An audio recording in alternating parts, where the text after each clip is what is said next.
Hey, what's up, wrong person? How you doing, man?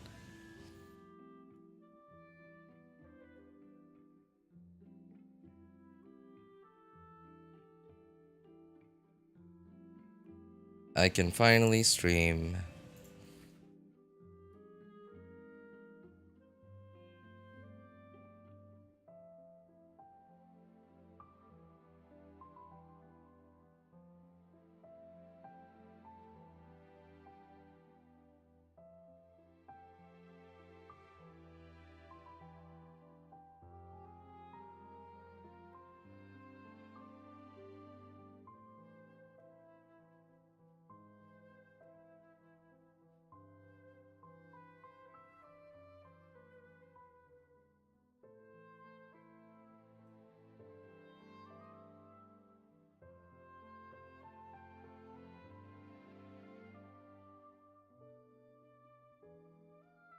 Arlecchino's animations are out, and she looks to be a mix of Neuvillette, Neuvillette and Hutao with no stamina issues, and her animations don't look like they need cancels.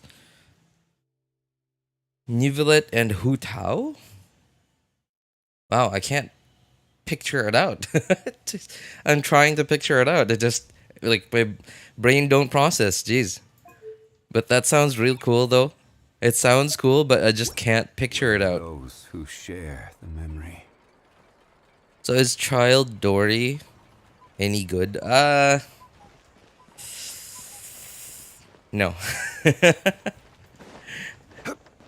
Insert iRobot meme. No. Absolutely not.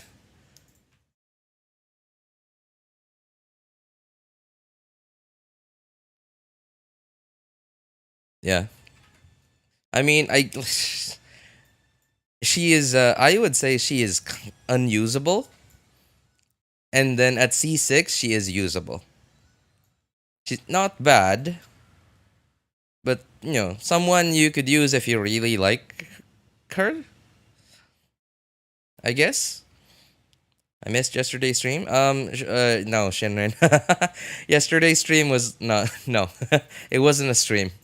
It was just I was having issues with YouTube and finally got it sorted. So I just had a test stream for like 20 minutes yesterday. That's probably the notification you saw.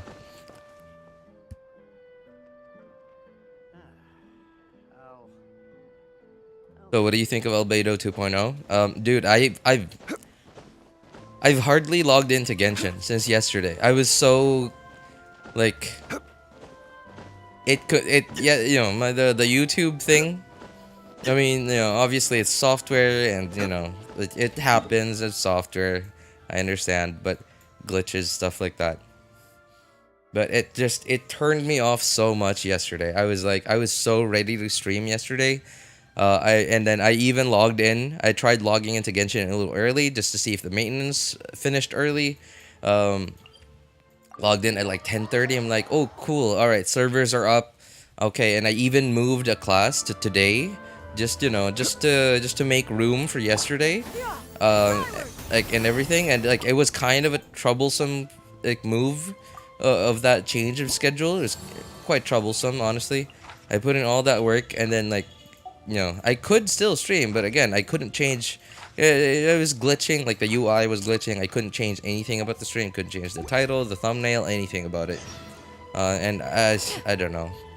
I know I could have streamed, but then like just changed the VOD name after the stream and the thumbnail and stuff like that after the stream. But I just I don't know. It just completely turned me off.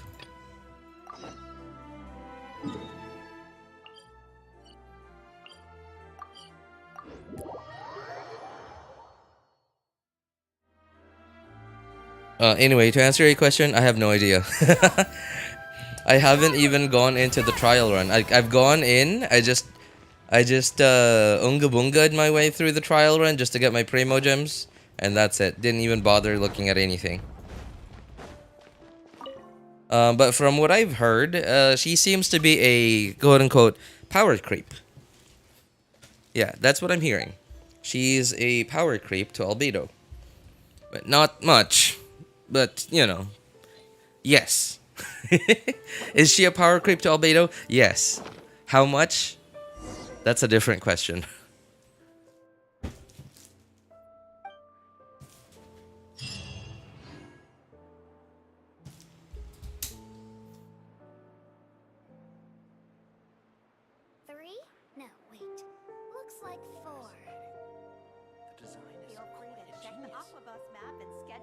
Looks like we're running out of tight 3 screws.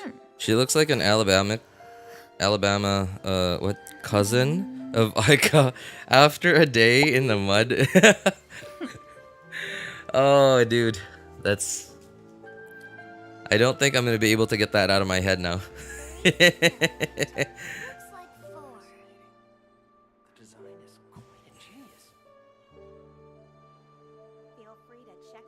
Looks like we're running out of tight 3 screws.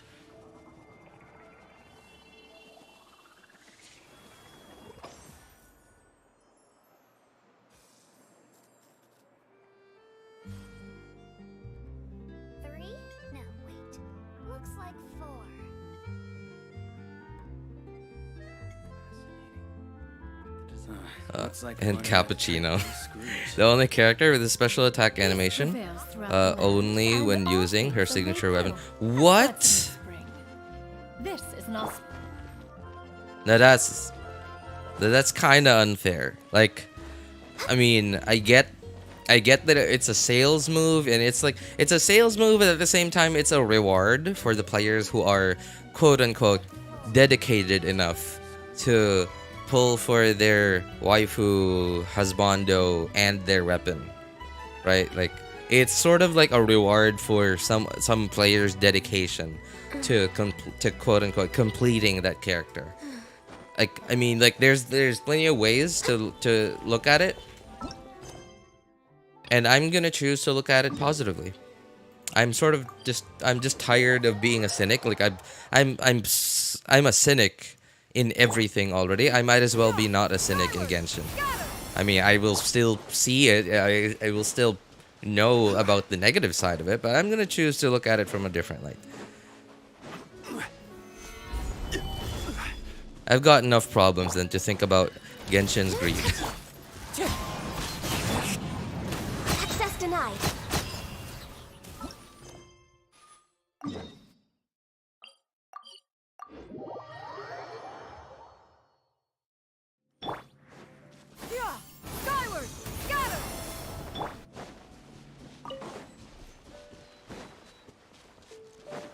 You know, I still can't get the thing out of my mind. Remember that thing I talked about a couple streams ago where it was during and after the 4.5 special program when they introduced the whole like I wonder where it is. Is it here? Where's the thing?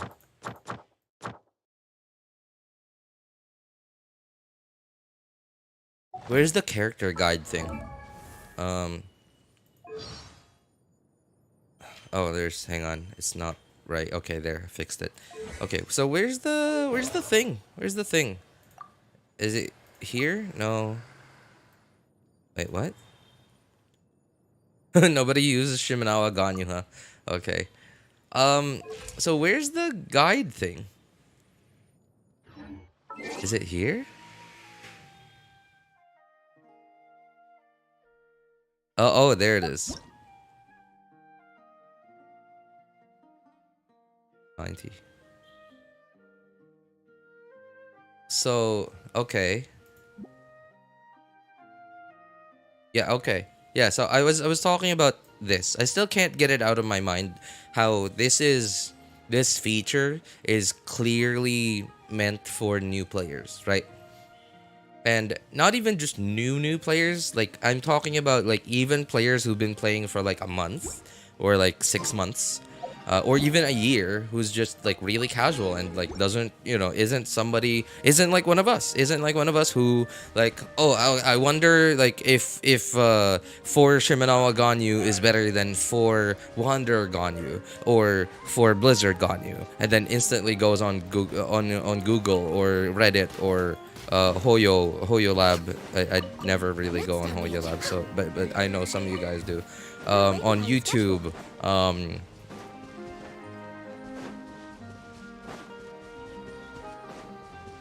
like yeah, right. Like you know, there are plenty of players that are like that. That I'm pretty sure are actually like the majority of the Genshin community.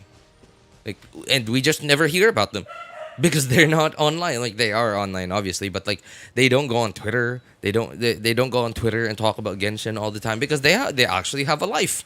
They actually have a life. They go on Twitter or social media or whatever and talk about life, talk about family, friends, whatever, right? And they like Genshin is not their life. Like we over here, like unfortunately, we are the select few. The select few. That's all I'm gonna say. We are the select few players who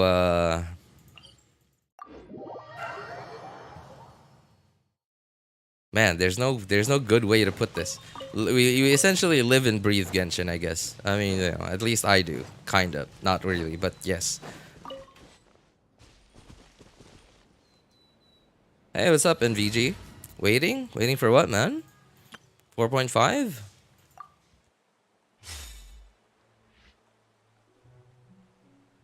It's a smart move. FOMO at its finest. Hoyo perfecting the game.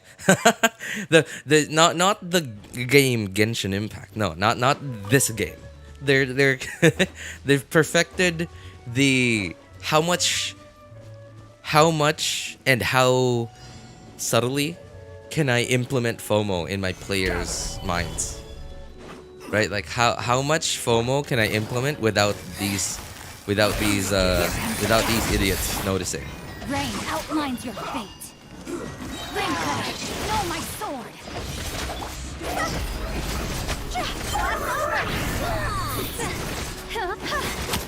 This body. For your stream, of course. Oh, I appreciate it, man. Yeah. I've been meaning to stream since yesterday. I put in a lot of work actually just to try to like set up a schedule to stream yesterday. Like it just, you know, things just didn't work out. Had some issues with the YouTube UI thing and finally got it sorted. Thank goodness. Didn't cause me too much trouble, but it did cost me a couple hours of sleep. Tried troubleshooting it from my end yesterday. Finally gave up this morning and just submitted feedback. And I guess it was probably like a common enough issue that got resolved like without them even ever like emailing me or like letting me know what happened, etc. Must have been one of those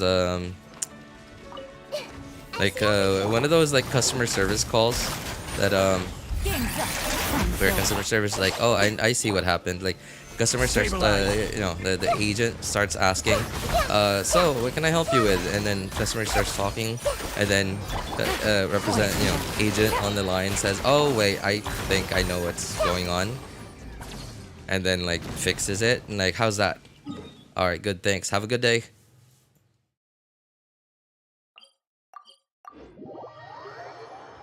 That bait stream was way too dank. You know, like I thought it was kind of fun. It was kind of fun. Just like I wasn't even talking like verbally. I didn't even turn on my microphone. I just chatting, like in chat, you know, text, just typing messages. It was kind of fun.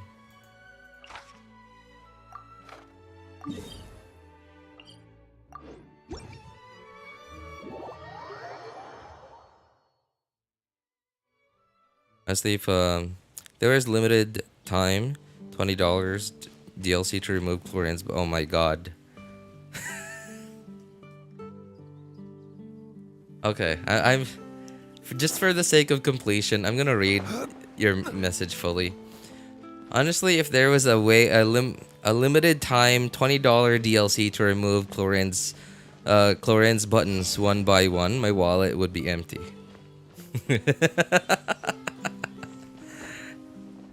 I mean, my wallet's already empty, but you know, we can find a way. I'm sure we'll find a way. Gather. How PTW? What? How PTW can make a character before they notice? Sorry, what is PTW? Born of ice and fire. If this is internet lingo, then I'm so sorry. I'm like, I might not be old. I do feel old, but like, I also seem to be a lot older than I actually am.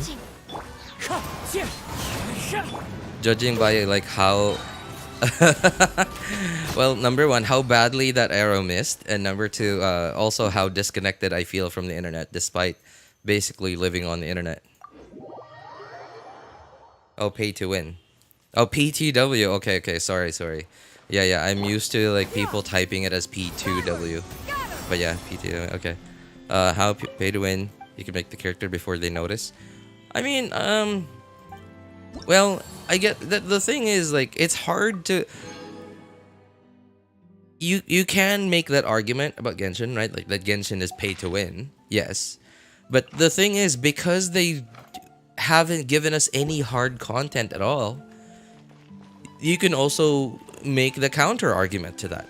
Like, because what is winning in Genshin? What is that? Right? Like, does that mean completing the game? Like, getting all the achievements and defeating all the enemies that are available in the game and 36 starting abyss? Is that what we call winning in Genshin? Right? Like, it's like okay, think about it like this. Think about it as like let's say not even in court, but like try and like maybe like a town hall meeting, right? You can get some people to agree with you on that is winning in Genshin. But then you could also get the same group of people to agree otherwise. That's not winning. That's just consuming the content. Right? And even then, even if you can prove that is what winning is in Genshin, everyone can do that. I mean, like every single free-to-play out there has proven that anyone can do that. Did I do my dailies yet? Oh, I did. I did do my dailies already. Yeah, I was thinking like I probably wouldn't like get the YouTube thing fixed today, so I already did my dailies.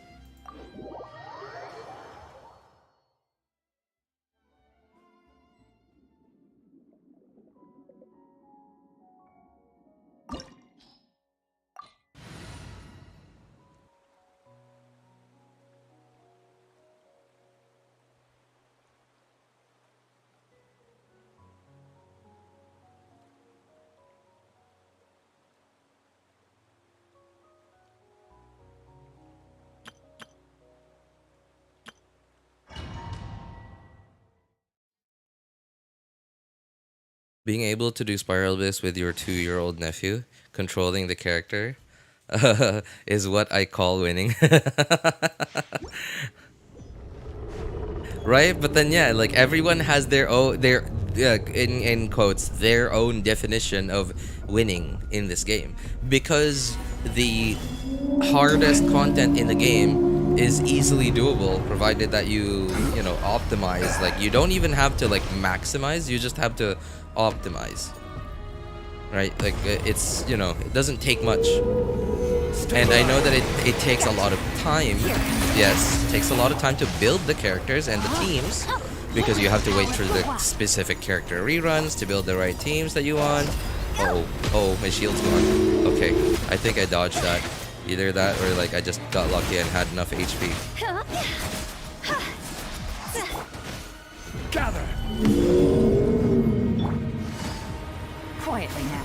You are about to get psyched. No phase 2? Yes. Alright, nice. Nice. No phase 2.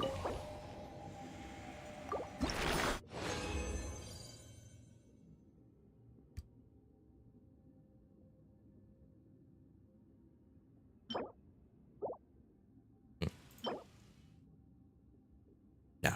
Okay. Um.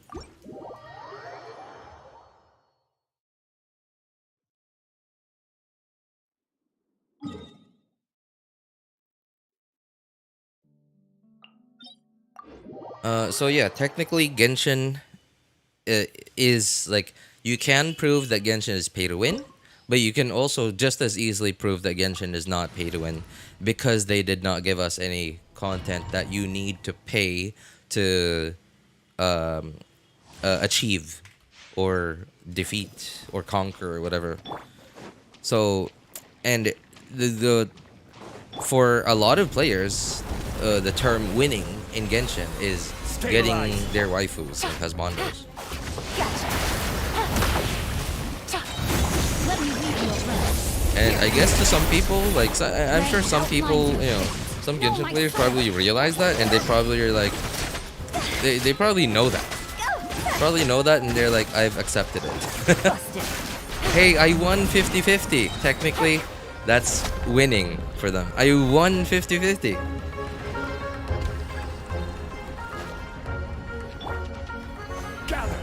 And again, going back to like the thing that I was talking about earlier, if that does end up being true, that there's like a special, like unique animation when she uses her signature weapon. That's honestly kind of unfair to the people who don't have the weapon. But then like the people that do have the weapon, they also they worked hard to be able to attain that weapon, right? Like they worked hard and they got lucky. Because like if you don't work hard, then you have zero chances of getting lucky, right?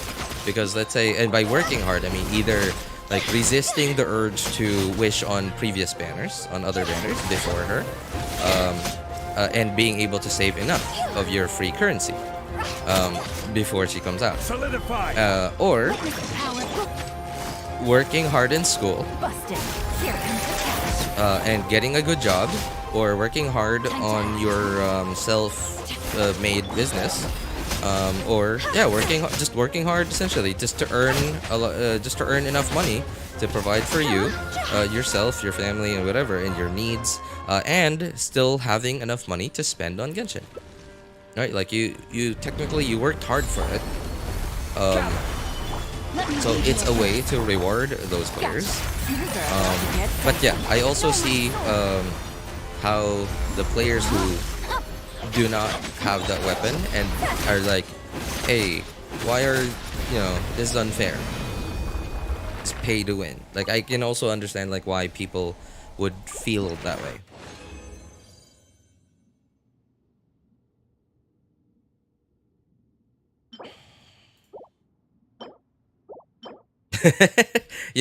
I imagine. Okay, I'm so sorry. I'm very sure what's the word I'm looking for? I might end up insulting some of you guys over there, but like if you feel insulted, then that means it's true. But if you don't feel insulted, then that means it's it could be true and you've accepted it, or that it's true and you haven't accepted it, or that you just don't realize it. So there are some obviously Genshin's player base has a very wide range of demographic, right? Like whether like types of people, right? Anime lovers, non-anime lovers, gamers, casual gamers, hardcore gamers. What else, right? Like there's even cosplayers, right? Cosplayers, people who watch and just love anime but don't play games, right? There's like old geezers like myself, and then there's really young, like literally 8-year-olds playing Genshin. Now 8-year-olds not talking about them. I'm talking more along the lines of like old enough to start getting thirsty, but not old enough to realize that they're being thirsty. If that makes sense. Yeah, if that makes sense. I don't know if that makes sense. I hope that makes sense. Kind of thirsty you talking about here? I mean, like, we're talking about Genshin, dude. Like, whenever if we talk the Genshin and thirsty in the same conversation will only mean one thing, right? Like, we all know what that means.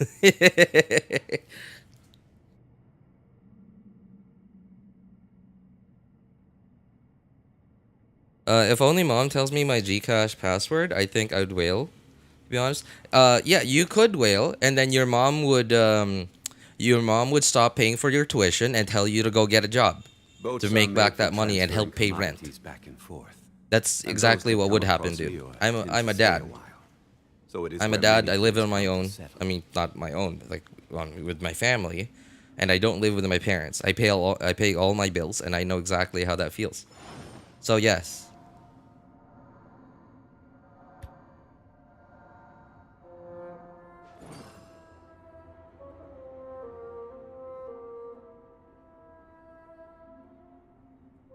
Save up a lot? Dude, do you have you even looked at the shop in Genshin? Have you even looked at how much Primo Gems cost in this game? This is probably not... Genshin is probably not the most expensive gacha game ever. But boy, is it expensive.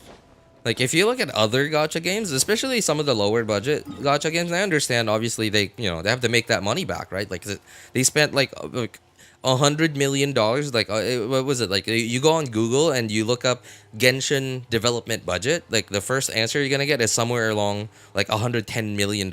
And that's just, like, development, right? That has nothing to do with marketing. And that has nothing to do with how much they've spent since release until now on development of, like, making all the other regions, continuing, like, the continuous development. That has nothing, like, the $110 million that was just to make what they released when the game was released. And I understand that they have to make up that money. Boy, is Genshin expensive. Because, like, if you go into the shop, okay, right, okay, you look at that, and then okay, cool, there's like a bonus thing, right? There's like a bonus thing. Okay, I guess there's nothing in here. How do I... Okay, there, right? Bonus thing. But this bonus thing is only there on your first purchase. So, like, in dollars, what is this? Like, US dollars, this is about like $100 US, right? $100 US for... On your first purchase, about 1,300 primos, which is less than 100 pulls. How much is that?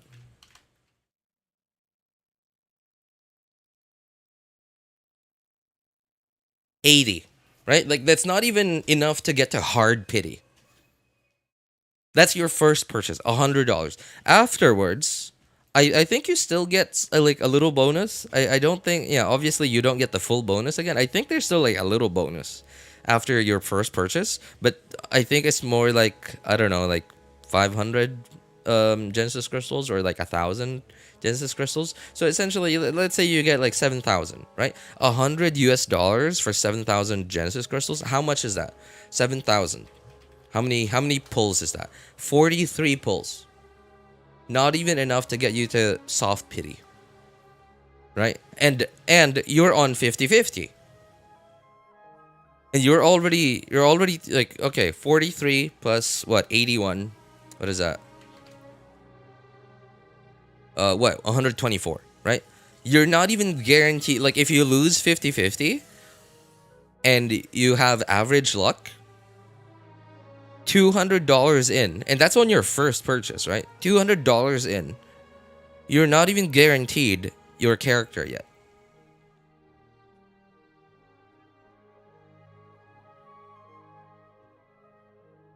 And so let's say it's after your first purchase. So let's say, okay, let's take that same $200 and let's say 7,000 for $100, 7,000 Genesis crystals. All right, so $200, that's 14,000. Okay, 160. All right, so 87.5. All right, so that's pretty close to hard pity, and I'm pretty sure you're gonna get your 5-star here. But let's say you're still on 50-50. So okay, you can, after $200, you can now guarantee a 5-star, not the 5-star, but a 5-star, because again, you're on 50-50. And on average luck, you might need to spend another $200 if you lose 50-50, just to guarantee your 5-star, the 5-star you're trying to wish for. And that's just the character. It's not even the weapon banner yet, right? On the weapon banner, if you get unlucky with the 75-25 and then the 50-50 between the two weapons, so that's easily up to 270 wishes, more or less 250 maybe, like on let's say 240 on average luck. That's way more than the 180, 170 we were talking about on the character banner. So that's more or less what, $500-$600. Like, dude. In Philippine pesos, like maybe if you know, maybe your mom's got a decent job, maybe your mom and dad's got decent jobs, right? Maybe they have decent jobs. Maybe your dad's like I don't know, and like a lead engineer in like a construction firm, pretty big construction firm, like SMDC or something in the Philippines. It's a pretty big contractor. SMDC, or what was the Ayala one? Like MDC? I don't think that's from Ayala.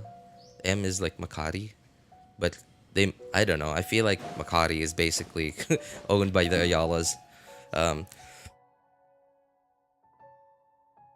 But, you know, like I said, if your mom and dad have really good jobs, like your mom's like a doctor at like St. Luke's, right? Like your mom's a doctor at St. Luke's Hospital, and your dad's like a lead engineer. Your dad's like a lead engineer at like a big contractor like MDC or SMDC, or let's say your dad's Manny Villar. It's like a really rich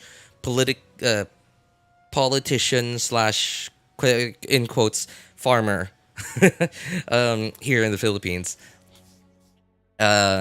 Sure, or your dad's Manny Pacquiao. Okay, then $600 for a waifu? No, like R5C6. Let's say $3,000 for a waifu and their R5 weapon. Okay. Sure. My dad's a seafarer. Oh, cool. Sorry, by the way, NVG. I said seafarer because if I read seaman, I can't. No, I can't. All right, if I read seaman, in the not Filipino accent, in a North American accent, it just does. So that's why whenever I say it and I'm talking in a North American accent, real mature are they? Hey, I mean, it worked in Transformers 1, right? It worked in the first Transformers movie.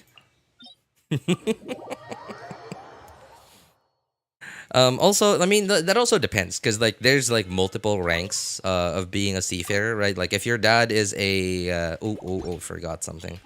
Gotta go get my teapot resin. If your dad's a ship captain, then your dad is easily making pretty wide range depending on your shipping company, depending on the ship that you're working on.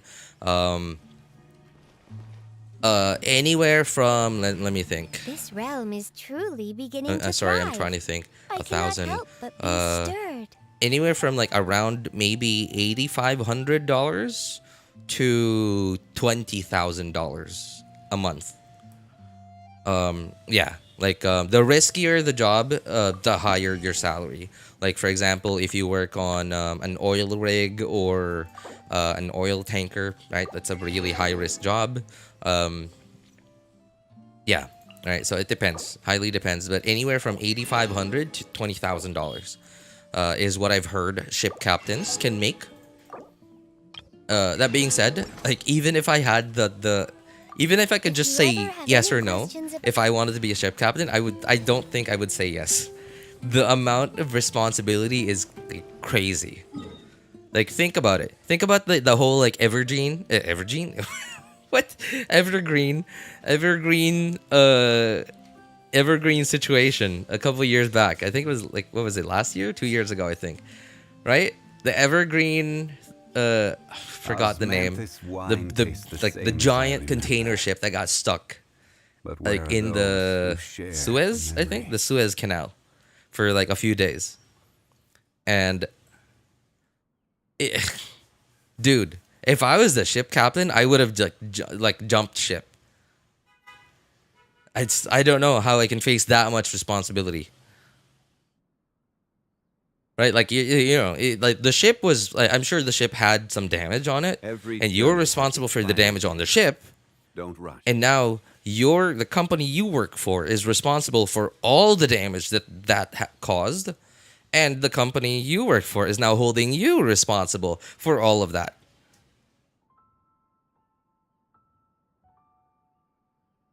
And now your job is to prove that it wasn't your fault. But then, if you say, "Oh, because it was like the wind suddenly did this, did that, the current suddenly did this, suddenly did that. Oh, but I didn't know that this would happen if I did this, did that." Like, and then they would say, "Like, you're the ship captain. That's your job to know."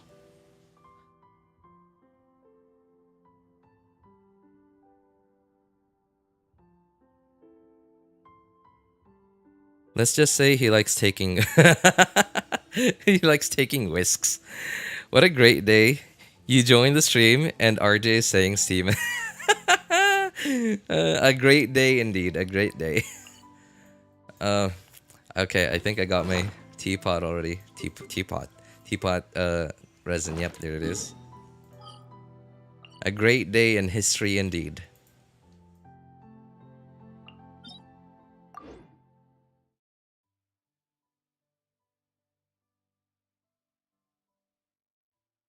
Oh wait, one of my classmates is a kleptomaniac chef with a speech impediment.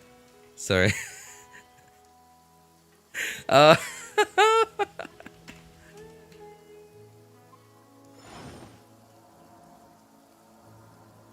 oh my god, that's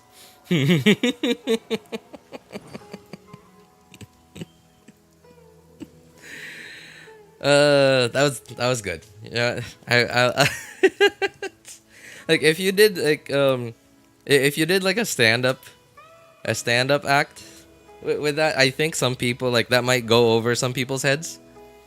But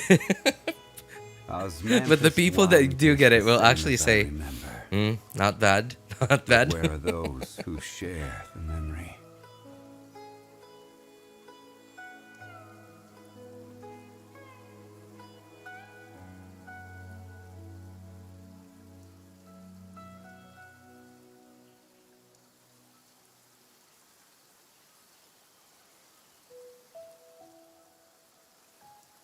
Where do you want to go next? Let's just say he likes taking If whisks. you'd like to see Liyue's tourist spots, I have a few Seafarer references. officers and engineers, pretty much whales.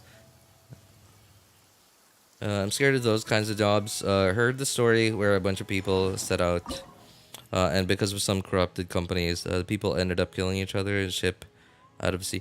Yeah, well, yeah, stuff like that happens. Like it's like you know, it's like similar to just being a soldier, right? Like you have generals that are like in their tents and planning and stuff like that. They're like, yeah, they're in charge, and then like you are the foot soldier who actually executes the plan.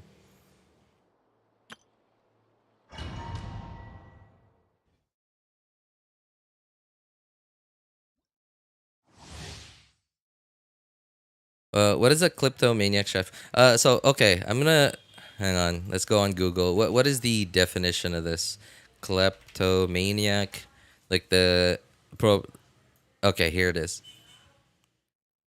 So kleptomania is a mental health disorder that involves repeatedly being unable to resist urges to steal items that you generally don't really need.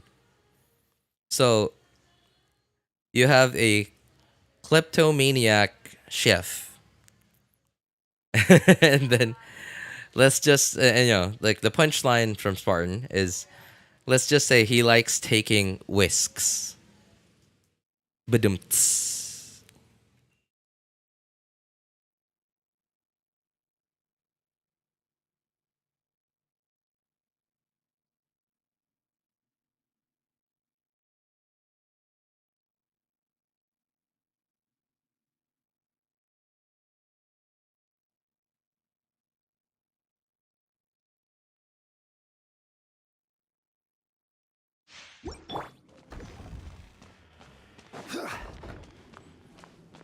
Kleptomania, essentially a mental disorder that makes it so that you have sudden urges to steal things that you don't really need. That divinity is mine. And a kleptomaniac is a person who has kleptomania. Access denied. Light it up. Solidify. Feeble human.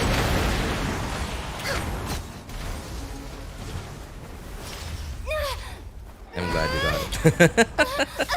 Yeah, like, in a room full of people, I'm sure that that joke would have flown over so many people's heads.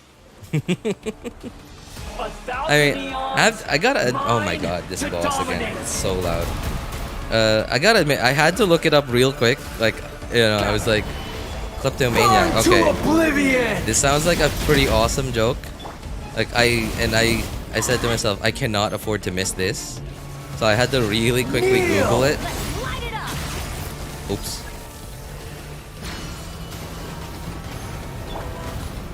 So I kind of cheated, but yes, at least I got the joke.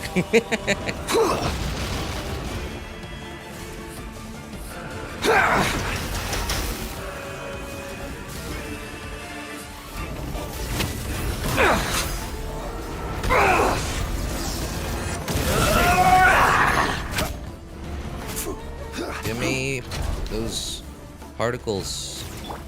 Oh, full. Reality is pain.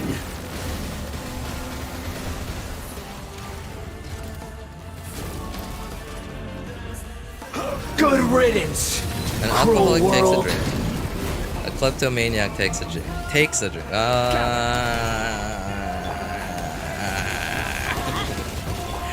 All right. All right. Slow down there, Jim Carrey. You don't have to. You don't have to dish out all your jokes for today. Possible.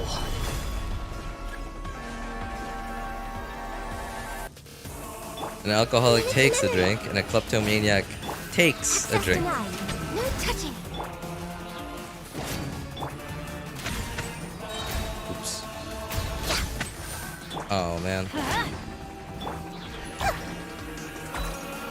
I can't. Okay.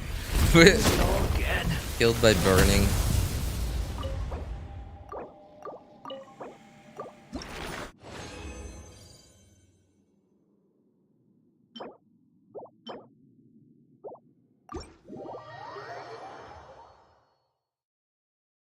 I just suddenly remembered. I think I forgot to like finish my point earlier.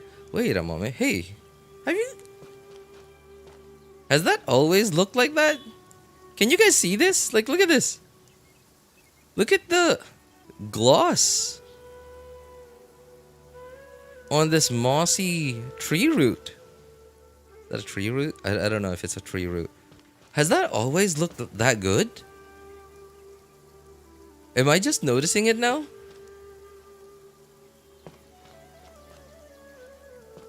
I mean, I guess it is raining, and usually I'm only here for like a couple of seconds, so maybe that's why I feel like I've never seen that before.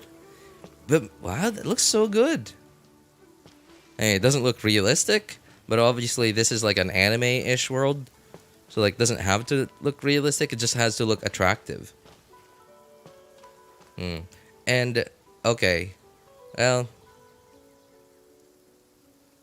I mean they made the wood part, the non-mossy wood part, also glossy. So yeah, it's not perfect,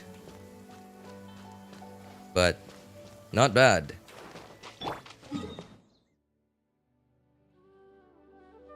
So does he cook with a whisk, or steals, whiskey steals, or does he just keep it in a little cobbled, under his sink? Yeah, I wonder what what's the word? Yeah, kleptomaniac, kleptomania. People with kleptomania do with with the stuff they take. Like, I wonder if they, like, later on they realize that they took it and then, like, they take it back. If Capitano turned out to be a hot with a voice changer, I love. You know, I would. Violet grass. I don't think that's outside of what Hoyo might do.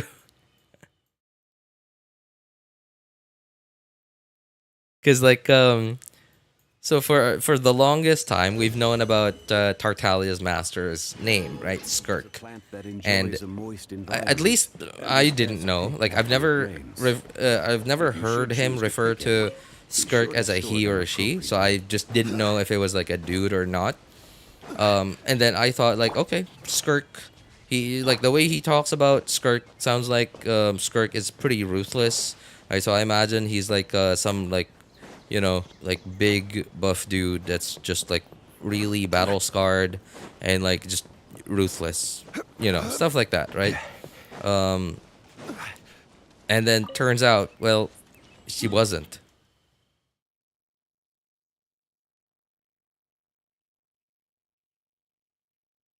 I play Genshin in 360p. Hey, no harm in that, man. No harm there. I used to play that much too, that resolution. It's kind of annoying to play Genshin at 360p on PC because every time you open Genshin, it doesn't open it in 360p. It tries to open it in 720p, but then like it doesn't. Instead, it opens it in like a weird resolution. Hang on, like I don't know if it's here, somewhere like I think here. I think this one, yeah. Instead, it tries to open it at 1024 768, or either this or 800 by 600. Because I used to play Genshin on 640 by 480. Yeah, on my laptop, especially when I was streaming. And if I was streaming and the AC wasn't on, yeah, like and it was a hot day, I would stream at like 640 by 480. And like render resolution would be at 0.6. Jeez, that was some quality.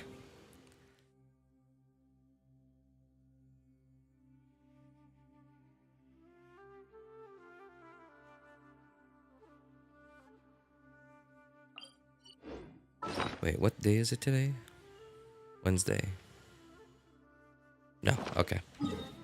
Alright, I guess I don't have to use my wait a moment. Wednesday. I mean, technically it's Thursday in the Philippines, but I'm still on the Wednesday cycle in Genshin because I'm on the NA server. So I've already farmed for Neuvillette's talent books. What day is Alhaitham's Praxis? Okay, so no, not yet, I guess. Alright, sure. Let's just go back over here then. Did you try Chiori, RJ? Oh, I'm actually about to, yeah. I was just making sure I didn't forget anything.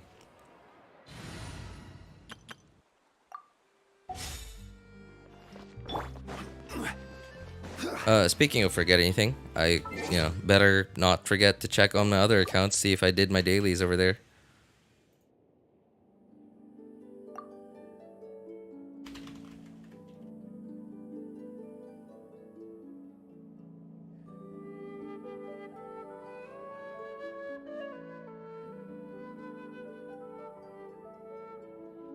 Can't wait to feel the rain and coldness it gives.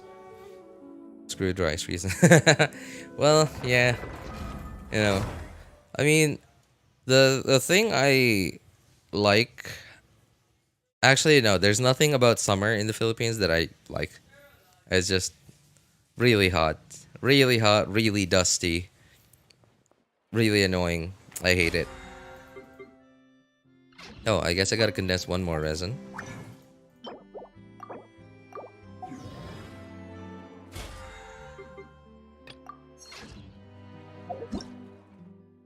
Yeah, rainy season. I mean, like the annoying part about it is I don't have a car and I can't afford one.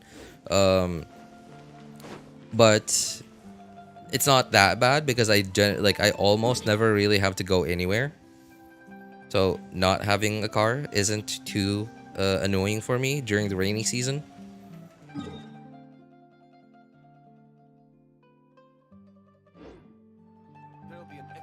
Okay.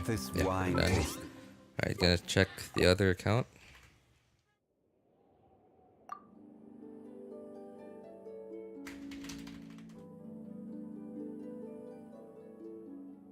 Give me a wet season.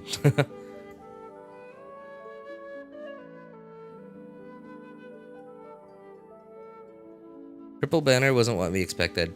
I mean like I mean I don't know like if people were expecting like something different, but like a long time ago when we first had double banners, people were expecting that sooner or later we were gonna get triple banners and that the three banners would be exactly the same as each other and they would share like the same 50-50, the same guaranteed, right? Like they would have the same pity, but then like, you know, nobody imagined that it would be whatever we have. It would be whatever we have now. It's I don't know. I mean, there's potential for it to actually get good. Right? Like if we just had a better Every lineup of characters and weapons on it, it could be really good actually. final day. Don't Right? It could actually be really good if we just had a better lineup of characters and weapons on it. But, you know, we don't. So, yikes.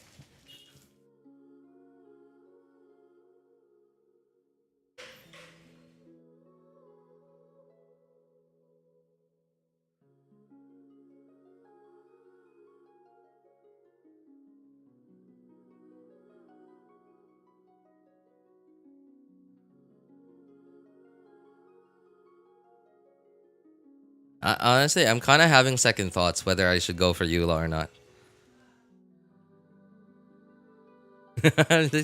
I'm having like Both I'm are in made such for a dilemma because like, so obviously I don't have Neuvillette, right? Osmanthus wine tastes the same. I have Eula at C1, but then her C2, while not very good, but it does make her at least a little more usable, like as an on-fielder. But missing out, do it for the culture.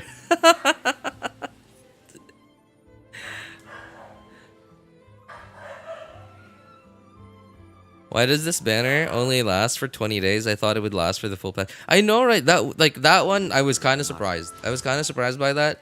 Like, it's like, look at this, right? There's so many characters on it, and there's so many weapons on it, right? Like, it barely gives you enough time to earn enough currency to get even two out of it, right? Let's say you're starting from 0, you just wish everything out the door last patch, right? And like you're starting from scratch, and like as soon like when this banner comes out, like in 20 days, like what is that? One main event maybe, and then like maybe one smaller event. Like what is that? 1,500 primos, probably. I don't ever see you use Eula. I know. I don't use Eula really, but then like I'm not saying that C2 will make her usable. I'm just saying it'll make her more usable. She's not very usable, but it'll at least make her more usable than how unusable she is now. You get what I mean? sometimes usable is more than more usable, because more is comparative and like more is depending on what you're comparing to. Worst case scenario, you get the arsonist Batman, Glenn, Moana, or Flower Boy. Or yeah, Bomber Elf.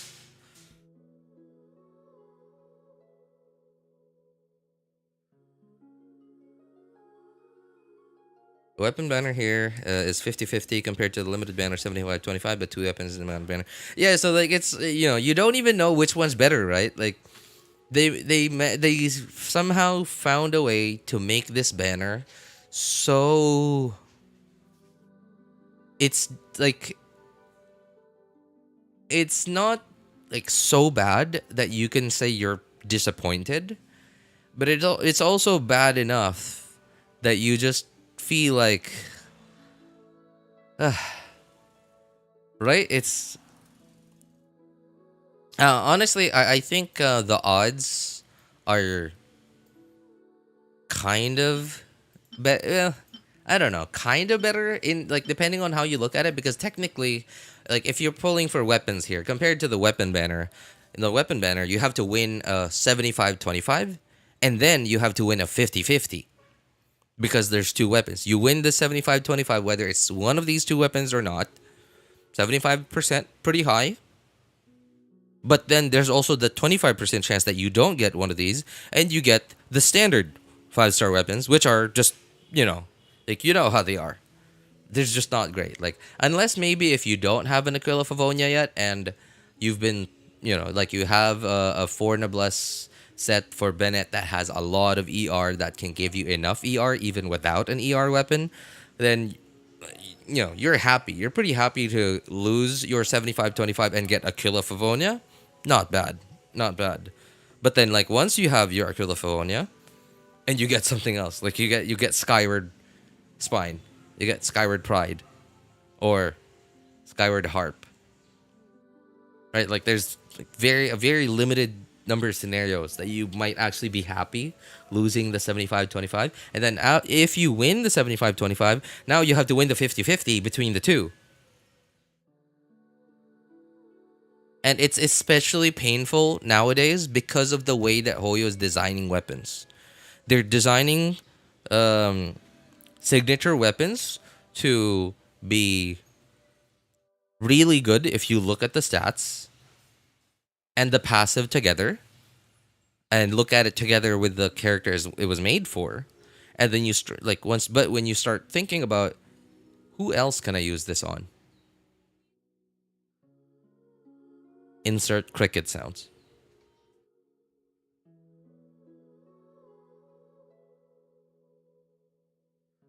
Been using the new wish banner, so I'm trying to get albedo, Oh, how's it going, Elijah? How's your wishing going?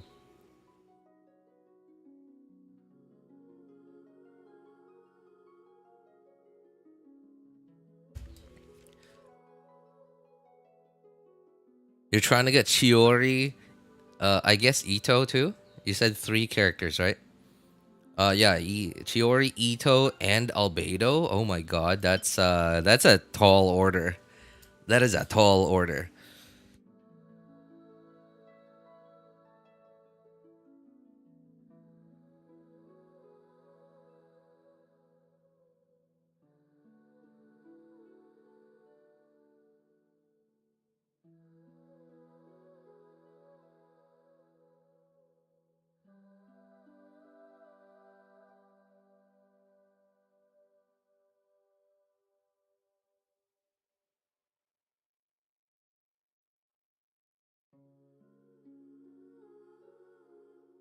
Geo will forever be irrelevant. I mean, I wouldn't say it's completely irrelevant. It's just not like what makes I think what makes most people think Geo is irrelevant is because we just have a very limited roster of characters that work well in a mono Geo team. And the one Geo character that we have that works with non-Geo teams, like there's just one. It's just one of her. It's just Navia, right? And I think that's one of the reasons why people like it's so easy to say that oh Geo is irrelevant. It's like I guess it's mostly because we just have such a limited list of options for Geo teams. And the fact that for hardcore players it's like really boring to play because there's no like certain order in how you do your rotations. It's just like spam everything and you win. If you have enough stats, you win. If you don't have enough stats, you lose. That's it. Right? It's boring for the hardcore players. For the casual players who want to like try to get into like optimal playstyle, etc. It's it doesn't make you feel it doesn't give you that feeling of satisfaction that you did things right and it worked out in the end because it just if you have enough stats it'll work out and if you don't have enough stats it won't work out.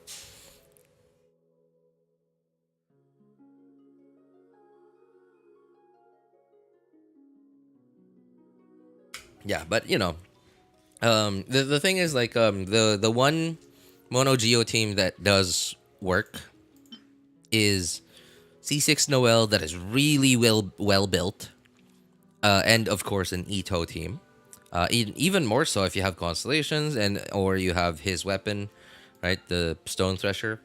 And even without those, like Itto still has enough numbers to make it work. Hey, what's up, Cucumber? How you doing, man?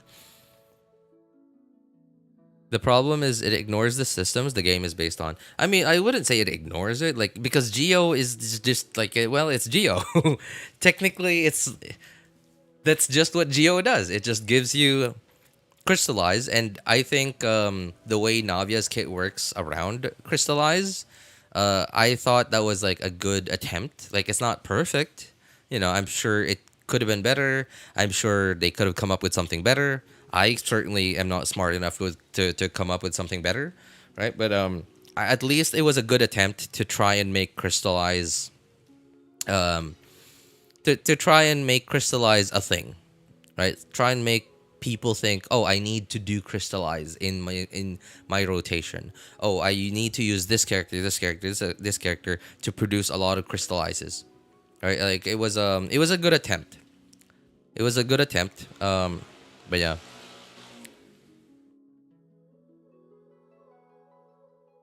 Is Chiori or Itto worth the pulls? Pretty new player.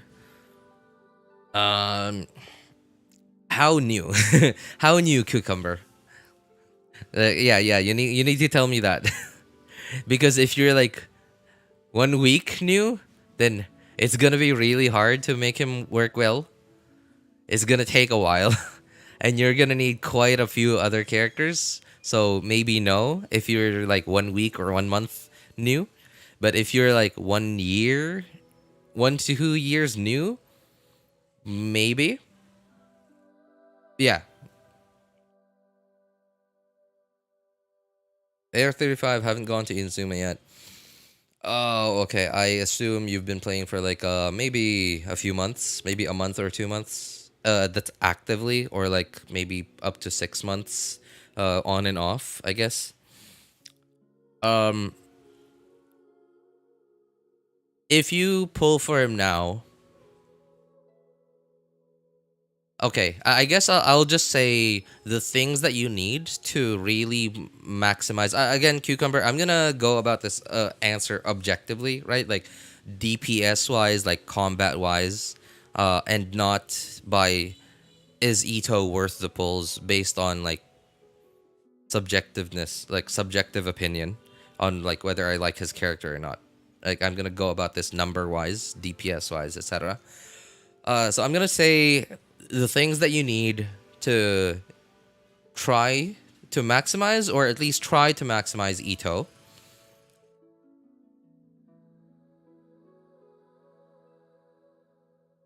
Three Jades just never touched the game after that, so I basically have nothing. Oh, yikes. Okay, it's a no. Yeah, so yeah, I still, anyway, I'm gonna say the things that you need to maximize, or at least try to maximize Itto, right?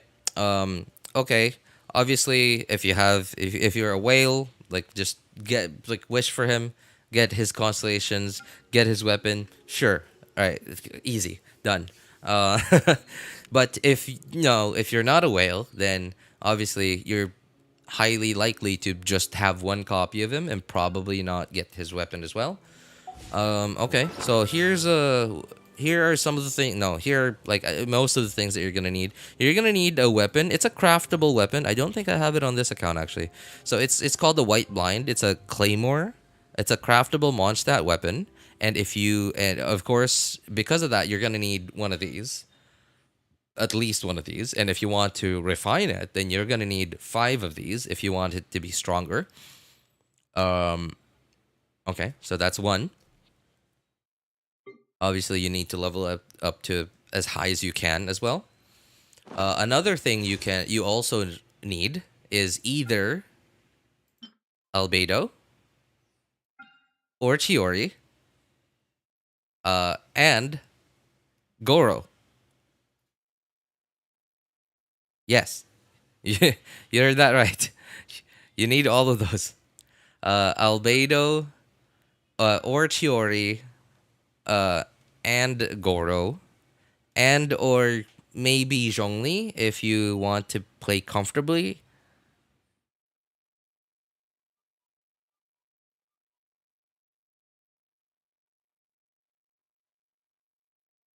Pretty expensive. Yeah, yeah, it's a pretty expensive investment.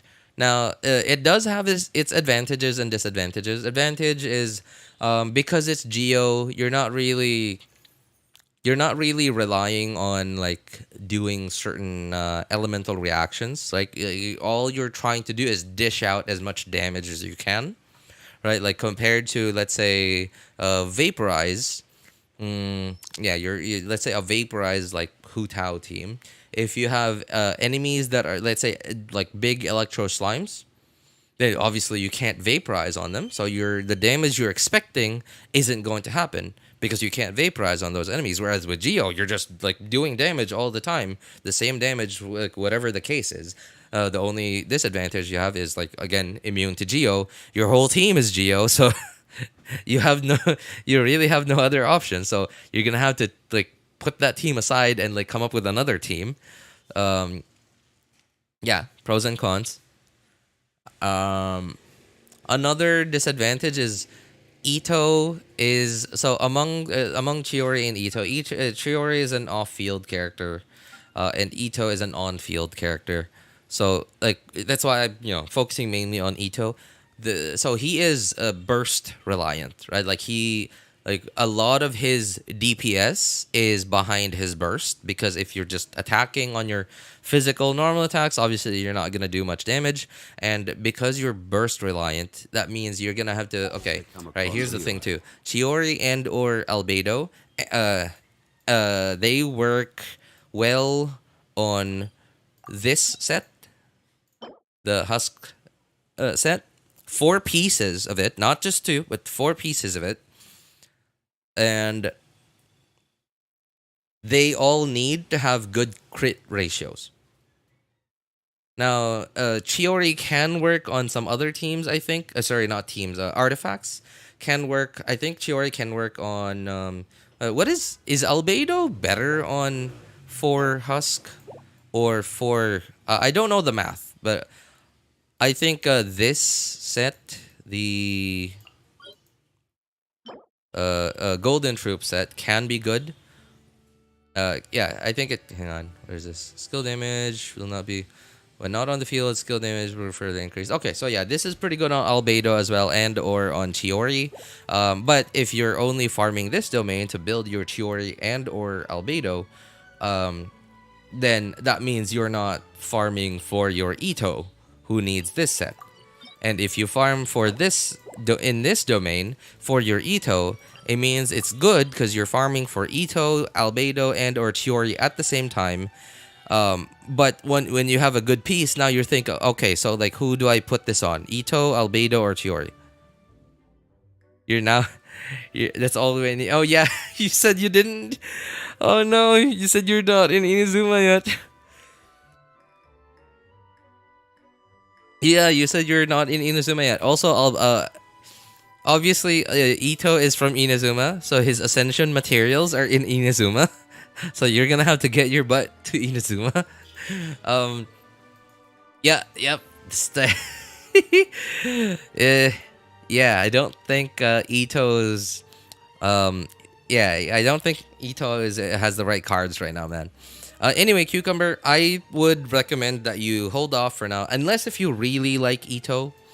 Like if you really, what's a good damage per proc on a max E albedo? I'm not sure, honestly. I've seen some, like on average, I see anywhere between like 12k is like, I think on the low side. It's not super low, but it's like low, usable low.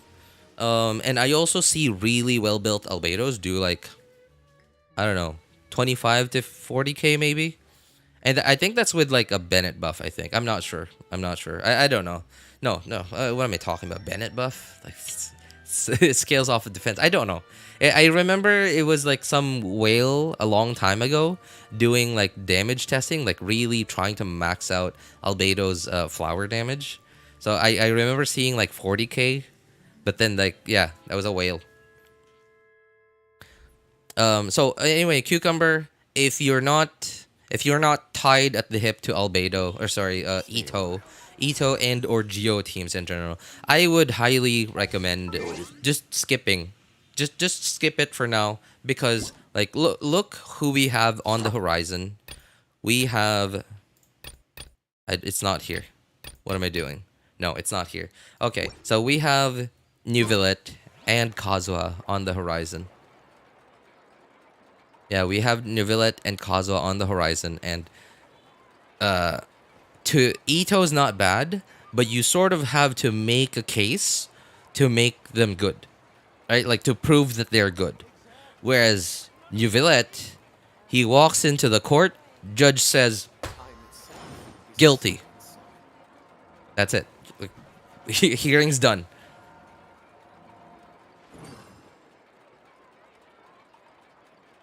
Neuvillette and Kazuha are good. Yeah, like really, really good. So Kazuha, you like Neuvillette, like you sort of don't really have a case against him. Kazuha, you can like there are some people that are that can find a way to argue that Kazuha's not that good. Yes, there are very specific scenarios that someone else is better than Kazuha, but it also doesn't mean that Kazuha is bad in those situations. It just means that there are some characters that are slightly better than Kazuha in some situations. But nobody can deny the amount of comfort that he gives you in the overworld. Neuvillette is on a separate tier. Like literally, you build him properly and you don't need a team. That's you build Neuvillette properly and yeah, you don't need a team.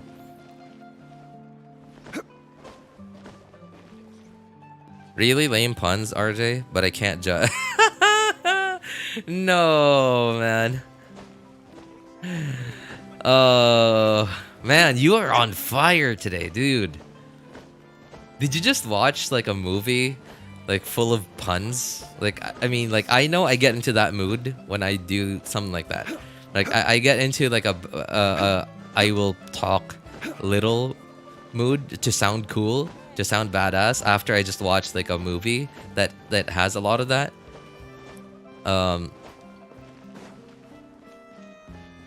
Yeah. Spartan's on something today. Top Gear, actually. Oh, well, I mean, like, I don't think I've ever... Well, I guess I did watch, like, a part of some episodes of Top Gear, but I was a kid, so I had no idea what I was watching. And I'm not exactly a car guy myself.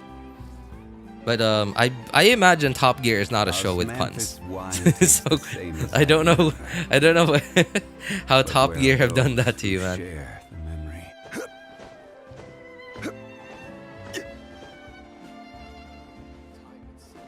All right. Anyway, let's go check out Chiori and let's do some Chiori crafting. Oh, you know what? I think it's because of my stream title. It's because of my stream title, isn't it? Which is better? Sorry, Cucumber. Neuvillette versus Kazuha?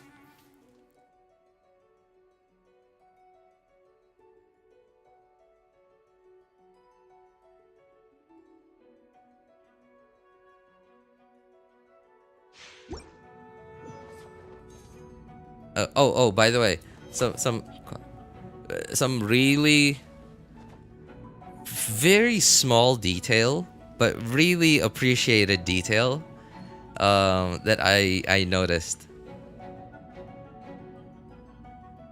with Chiori's design. And this was yesterday. I did, like, obviously I already did my trial runs because I already claimed the Primo Gems, but I didn't even like bother going to the character, looking at the character kits. I just unga bunga'd my way through the trial. I just wanted my Primo Gems and stuff like that. So some really small detail that I've noticed. My own path. Like, look at this. No one can tell me Camera angle, right? Like default camera angle. When I sprint, like, look at what you see when you sprint.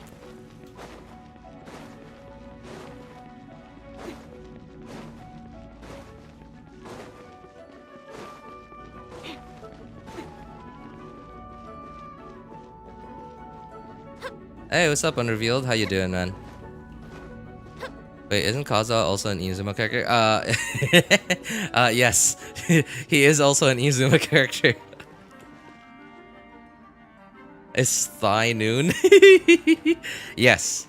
And, like, I think, and I really like that she's wearing heels, because, like, it just further makes that look, I don't know, like, I don't know what is it with heels and, like, making it look good, man. It just, like, heels just make the thighs look good, man.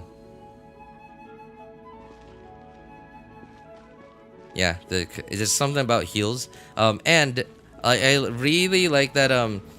So remember this thing I always say about a skirt length being short enough to be interesting, but not too short to stay interesting. Right? Like, I think I've said that plenty of times on stream before. And there's this thing where skirt length, I think, should be short enough to be interesting, but long enough to stay interesting.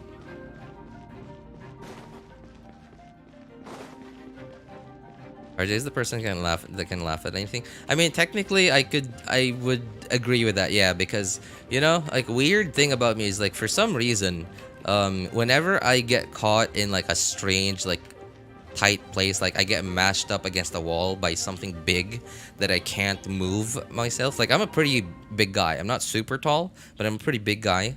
And if it's something really big and really heavy that's pushing me up against the wall or something, like I don't know, like, I'm being pushed against the wall by, like, a car that's, like, trying to park in a really small garage, I will, like, for some reason, even though it's actually a life-threatening situation, I found myself laughing.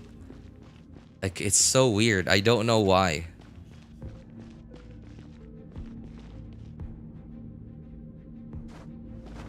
I remember in college, our school, like, some the school owners, I guess, yeah, asked us to move some tables from one office to another, and it was a pretty big table too. It took like 8 of us to move it, and I was, like, in front, and we were gonna turn a corner into a door, and we were having trouble turning the table. So what ended up happening was I ended up getting flattened by the table and the wall on the corner, and while I was getting mushed up against the wall, I was laughing. I need to see Chiori before I return to Genshin. Oh, sorry, Elijah, hang on. What was you had a question? Scroll up. If I can, I do need to get Chiori, Itto, and Albedo, as well as finally Neuvillette. If I can't, I might need to take a break from Genshin until 4.60 now.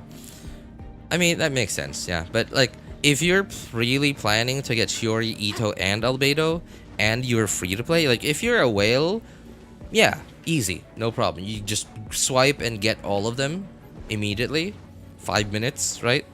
But if you're just on free-to-play Primo Gems, I would recommend just skipping this set of banners now, and just go for Neuvillette and Kazuha.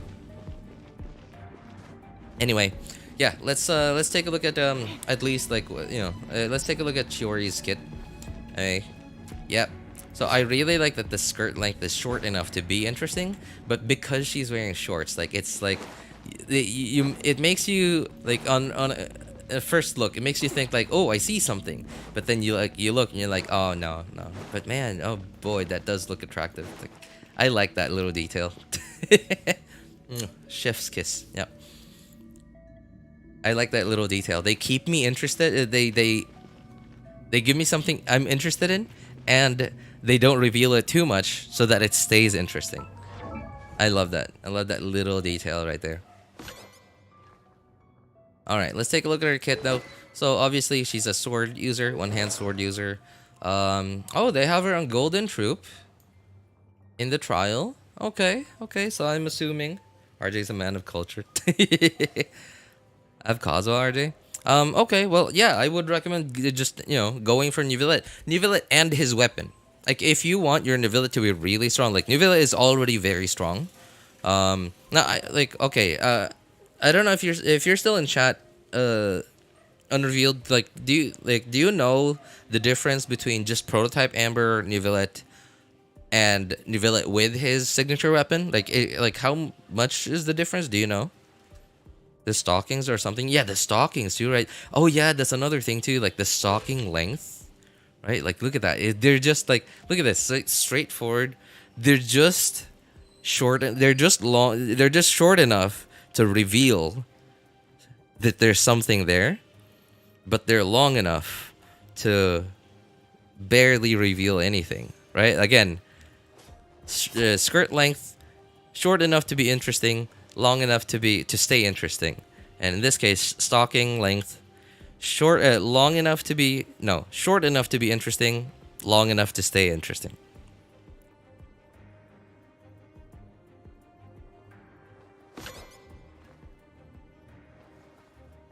Isn't me that I find it lewd. I mean, like, technically it's like, because of the way they're designed, it kind of looks like what you would see together with lingerie. So I think that's what you might be seeing. Not me watching and walking to Sumeru to get Dendro Traveler. That's actually what I did on my Asia account. Yeah, on my Asia account that I'm so inactive on. Okay, so I'm assuming that Golden Troop is one of her better sets. Like, obviously it is one of her best sets. Now, I don't know how that compares to 4 Husk, but obviously I have her in Golden Troop, so I guess they think 4 Golden is better. Maybe better in most situations. Alright, so from what I've heard, normal attacks, she scales off of defense and attack. Okay, which, seems like that is true. And this scales completely off of attack, so I'm just going to assume this doesn't matter. Just gonna assume that. Okay, so alright. Dashes nimbly forward. Okay, I saw the animations. It's like a ka-ching thing. Like, if you... Oh no, it's more similar to Alhaitham's. If you press, it just like dashes instantly. Like, I guess there's some auto-targeting in there too, but if there's no enemies nearby, it'll just dash forward. It's more similar to... I think it's more similar to Alhaitham's than ka-ching. But you can also hold it, and you'll, like, again, just like Alhaitham, you'll like dash towards where you're pointing at, and then you'll do a certain amount of damage. Sweep her blade upward, dealing AoE geo damage, which I'm assuming that would be the sweep up. Okay, so that's this. Yeah, upward sweep attack. That's this. That's yeah, pretty big multiplier. Well, okay, 16-second cooldown, not that big. Okay, I mean, it's something. It's, on a 16-second cooldown, not a lot. But again, I do understand because Tamoto duration. Okay, so I guess she summons like dolls. Hold aiming mode. Okay, Tamoto. All right, so we'll summon automaton doll, Tamoto, tomato. Okay, so she summons Tamoto.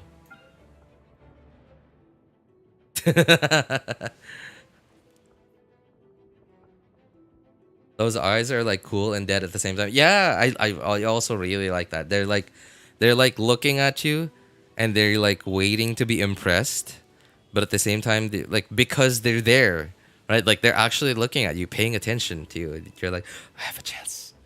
I have a chance.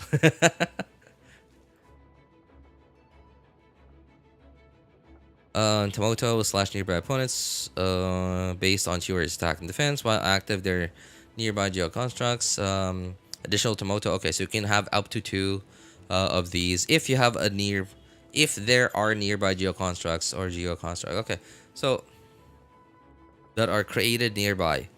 Okay, that's fascinating. If there are or are created nearby. So that means if the geo constructs get destroyed, you'll still get the extra Tomoto? It won't disappear. I mean, okay. If I'm understanding this correctly, that's really good. You can put constructs first, then her skill. Yes, it won't. Oh, that's awesome. Okay, I thought it was gonna be really bad that way because, like, when I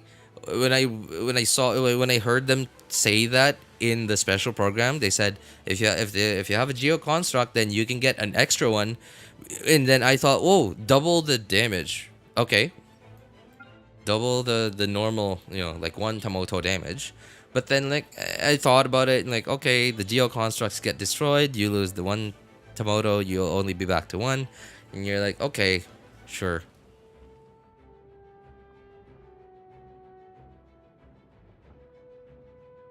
But yeah, okay, in that case, then that's okay.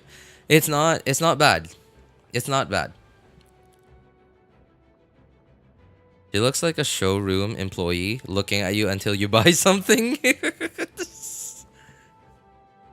That's actually exactly what she looks like, yeah.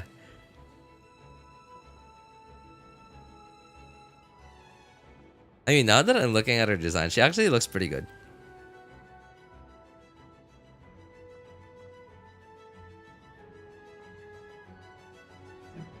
Man, Hoyo certainly knows how to design a character, huh? Like, going into this, I already was like 100% sure that I was just skipping her. And I'm looking, like, I looked at her design now, like, a little bit closer.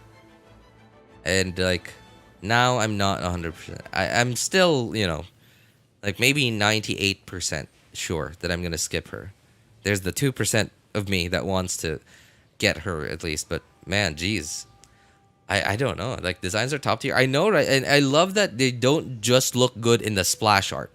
The characters actually look good in the game. And that's the thing that I think Genshin has over so many other gacha games. Is it's technically it's gacha, right? Like that mechanic is there. But then there's also the other side of a gacha because the splash art looks really good. The marketing materials look really good. But then when you actually go in game and look at the character, hey, what's up, Luap? How are you, man? And like the characters actually also look good in the game, and I think I appreciate that a lot. Honestly, I appreciate that. Like, I don't feel like I'm being completely swindled. Even though I don't spend any money on this game. I mean, technically I do. I buy the Welkin on my main account. But at least I don't feel like I'm being swindled out of my emotions.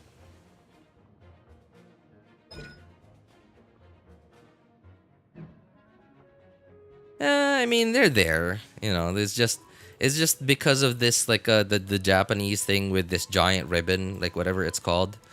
They're there somewhere.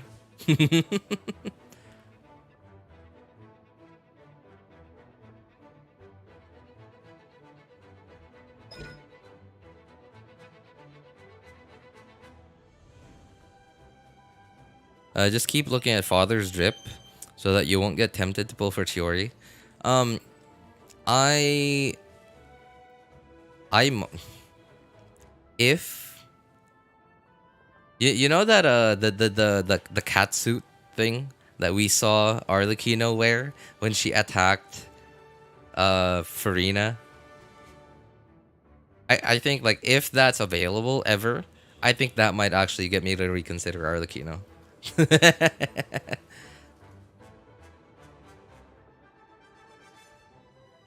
I wish I get her on standard next time, so I enjoy my 50 CV.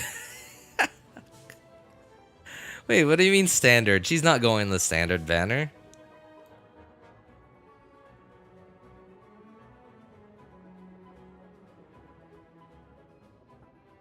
Only one additional Tomoto. Okay, so opponents at intervals. Okay, so they just attack. So apparently they're not like Albedo's flowers that only proc if you hit enemies. So they're like turrets. Yeah, they're more similar to Yaimiko's turrets, it seems like.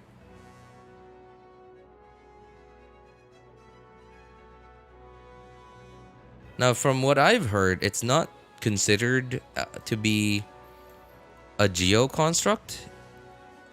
I don't see that here.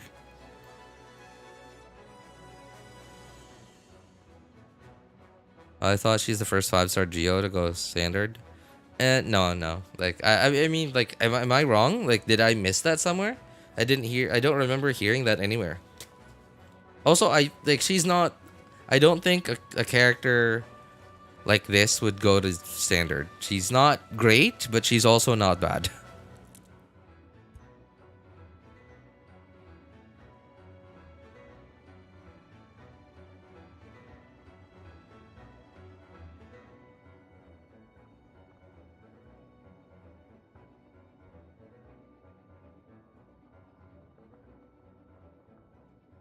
Yeah, I don't think this is a character that's bad enough to go to standard. I mean, I guess you can make the argument for Tainari too, but at the same time, while Tainari is not bad as a Dendro carry, he's also very limited to standard, to single target. He's like a Dendro Ningguang, right? Where like if you have one enemy, if you're fighting one enemy, then all that damage is going straight to that one enemy, like especially from his burst. And like same with Ningguang. If you're fighting like multiple enemies, then like your damage is gonna get split apart between those enemies. Yeah. So not great. Not Tainari is not terrible, but not great either. Also, there's like Al Haytham, who's like leagues above him. So nobody really ever considers using Tainari. Especially if there's someone who's not completely opposed to using Al Haytham.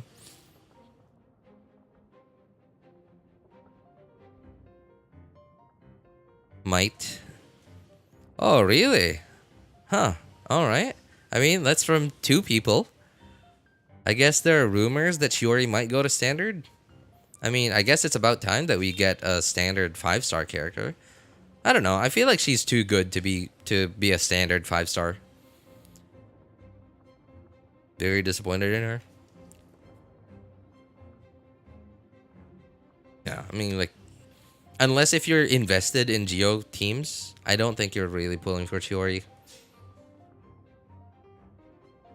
Okay, so apparently it seems like, yeah, in intervals, so it means you don't have to attack enemies for her things to attack. Multipliers. Now, I don't know how to look at these multipliers because they're like split. So I would actually have to do math, which I don't know how to do, to know if this is actually good damage or not. But from what I've heard from people, it seems to be they keep saying she's a what's the word I'm looking for? Power creep to Albedo, but they're also not speaking really highly of her. So I'm assuming that she is a power creep to Albedo, but not by much. Or maybe she has team building issues, or like maybe rotation issues or playstyle issues. I don't know.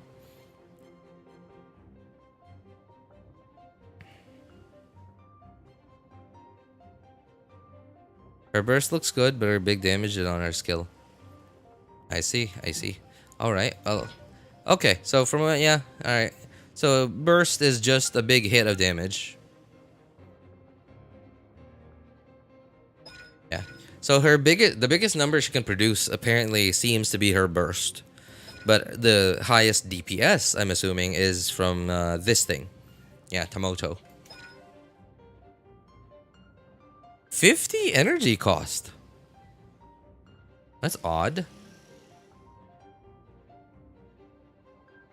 Is that the first burst we've ever had that costs 50? I know the lowest is 40. And we have 60 and we have 80 and we have some like really high burst costs like Yaimiko's and Raiden Shogun's at 90. But 50? Pretty unusual.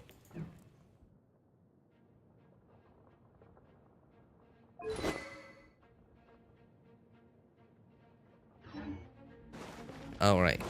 Let's try out these animations then.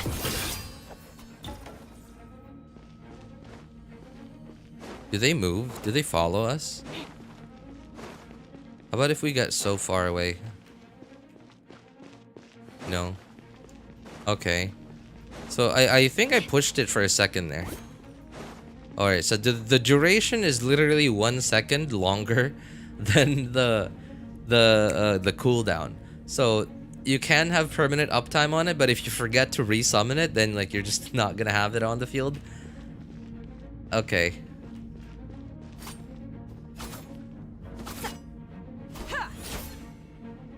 Man, kind of disappointed. Why? Like, if they, man, like, a dual sword wielding character, why didn't they make Chiori a DPS, right?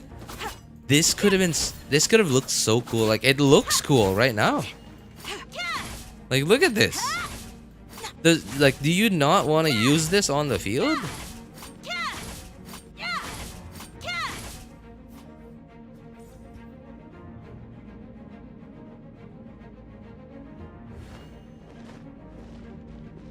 Look at it, I'll heal them. Sorry, what do you mean? Okay. Oh, that looks so cool. Her pose too and hold mode looks so cool.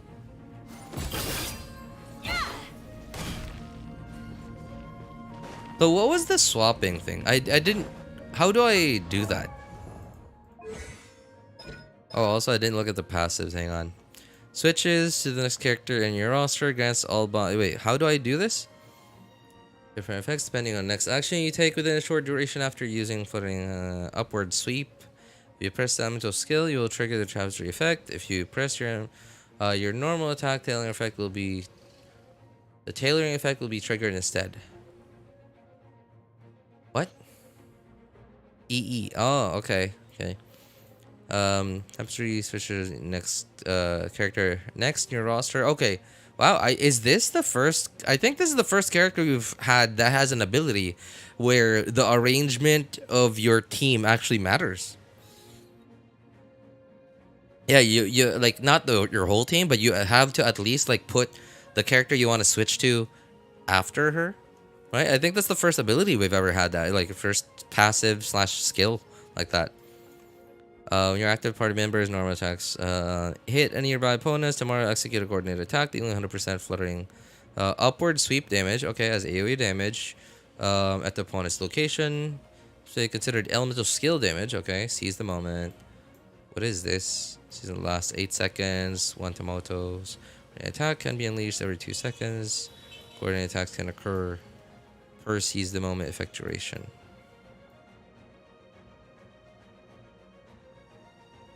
Gains Geo Infusion for 5 seconds on field. Chiori does not either press her elemental skill or use a normal attack within a short time. Upward sweep will be triggered by default. Okay.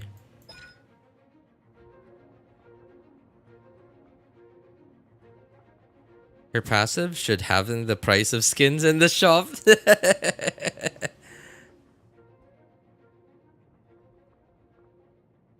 Hey, RJ, you got her? No. This is just the trial. Trial Chiori. No. I'm definitely not getting her.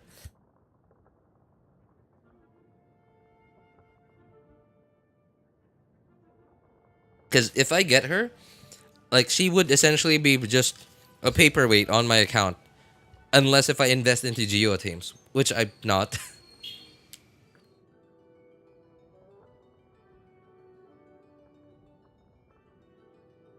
Arlecchino? No. I mean, not. I don't know. I don't know much about her yet. From what I can see now, no, I'm not interested.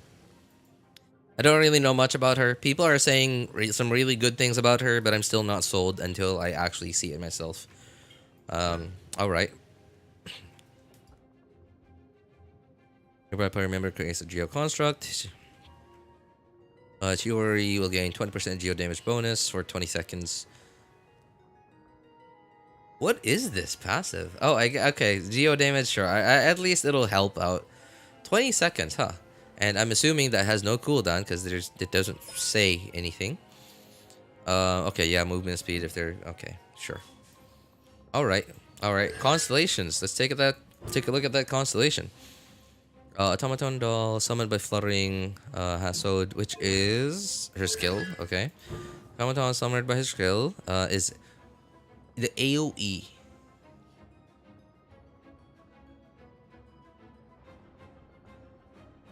What AoE? The range of in which they can attack in? Or the AoE of their attacks? Well, it doesn't say the AoE of the attacks. It just says, okay, so I'm going to assume this is the range. Increased by 50%. Additionally, if there's a Geo party member other than Chiori, fluttering Hasod will trigger a. The Geo party member other than Chiori, fluttering Hasod will trigger the following effects. After the dash is completed, summon an additional Tomoto. Oh, cool. Okay. Only one additional Tomoto can exist at a time. Whether summoned by Chiori in this way or through the presence of a Geo construct, triggers the passive talent. Finishing touch, which is okay. This effect requires you to first unlock the passive talent. So essentially, her passives, well, not the entire passive. No, like essentially, this passive is now useless. I mean, like, you still need to have it in order to proc it here, but like. You don't need to. Wait, how did we proc this again? Summoning a Geo construct? Yeah, okay. So you don't need to summon a Geo construct now. Alright.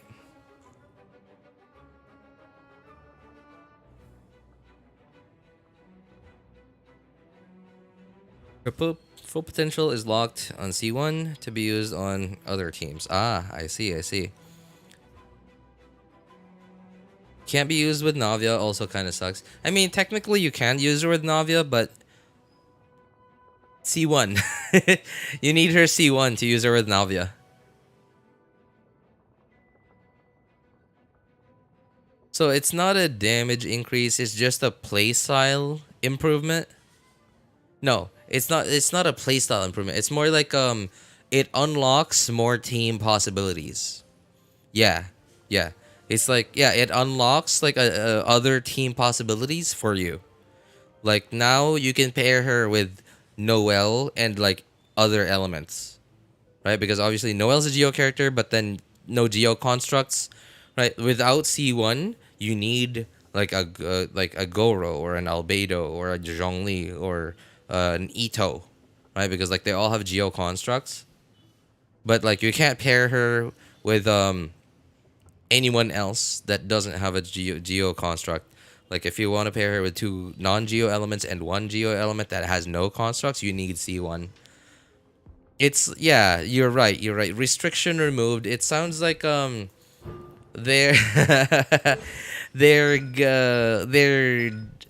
they're selling a car with a flaw. Yeah. You know how cars now, no, not all cars, but a lot of cars, especially in America, I think this is like really prevalent in America.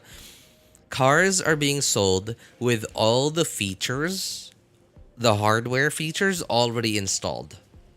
Like heated seating, heated steering wheels, like whatever, right? Like extra range on your electric car, extra power. and you just need to pay a subscription in order to access those things. Right? Like, it's like they're selling you a product that they purposefully installed some missing parts on, or some parts that you aren't able to use, or something to allow you to not fully experience it, like the car, like the car's features, unless if you pay up more. It's like Apple selling phones without a charging brick. Yeah. Exactly. I mean, I don't like it, but I understand why they're doing it, but I don't like it. Yeah, because like obviously they don't want to, like, it's a gacha game. Again, Genshin is a gacha game, right? How are you going to sell characters? Imagine if you were in Hoyo's shoes. How are you going to sell new characters if everyone already can already beat all the content in the game, right? So you now have to just like keep introducing new types of gameplay, unique kits with new gameplay, new teams, etc. Like essentially give them new ways to enjoy your game. Other than that, the easy way to sell new characters in a gacha game is just power creep, straight up power creep. Make the newer characters stronger than the older ones. But then you can't keep doing that, because it'll mean that when you do rerun older characters, nobody's gonna wish on them, because all the new characters are just stronger than the old characters. Which means you're going to have to make new characters every single time. And what that means is when they do rerun, when they do have, like, let's say a main event story, like a main event story quest in a main event, right? That includes other older characters, they can't rerun those characters, which will feel really awkward for them, because that is a statement that they've made before, that they will rerun characters based on who is part of, like, you know, who is necessary, who is relevant in the story. They have made that statement before. And it'll also just feel awkward, like, even if they didn't make that statement before, like, it'll feel awkward because, like, oh, wait, yeah, that's right, Alhaitham's here, or Neuvillette's here, or whoever is here, right? Hu Tao's here in the story. Man, I wish I had a Hu Tao. And you're like, okay, because they can't sell the old characters anymore because they're irrelevant, because they kept power creeping every single version update. It's awkward. And also that means so much more development time, because now they have to develop 4 new characters every single version update if they introduce power creep. So I understand why they're doing it this way. They're introducing little things that make it feel annoying, or little small limitations in gameplay that that Constellations will fix. I understand why they do that. I don't like it, but I understand why they're doing that.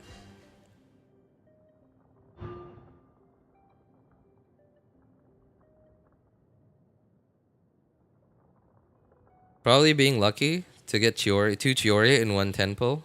Big win. I know, yeah. That's actually a pretty big win, yeah.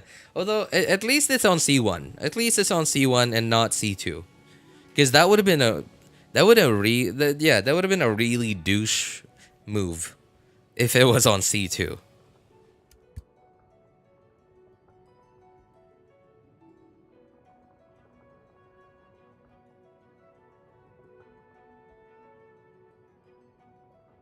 Okay, what is it?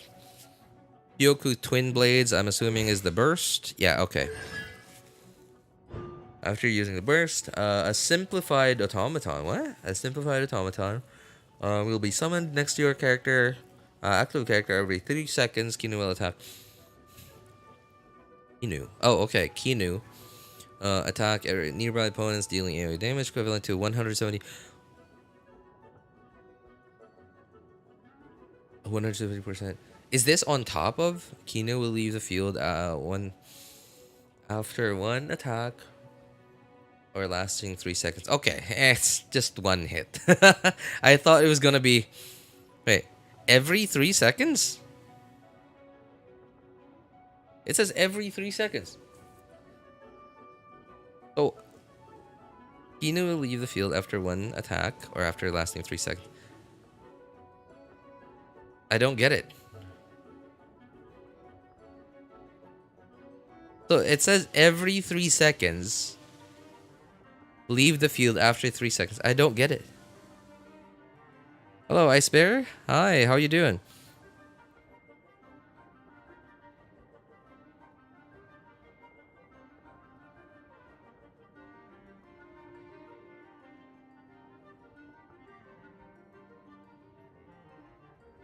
You and Chiori, and Navia, the same team, are pretty cool. You have C1 Hu Tao, and we have this again. I mean, C1 Hu Tao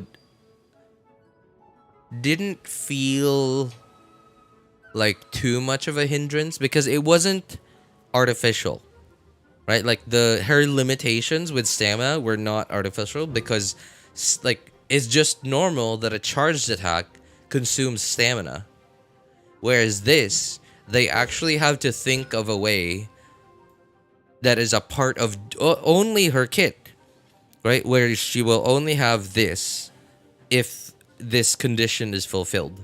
So this feels a lot more artificially made. This limitation feels more artificial than Hu Tao's stamina limitations because of not having C1. Because all charged attacks consume stamina.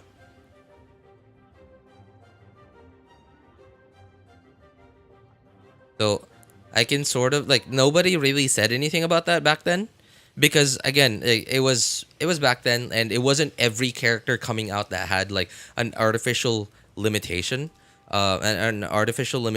built into them that a constellation fixes. Instead, on Hu Tao, it felt like this stamina limitation was a normal thing that all characters had to deal with, that C1 helped improve.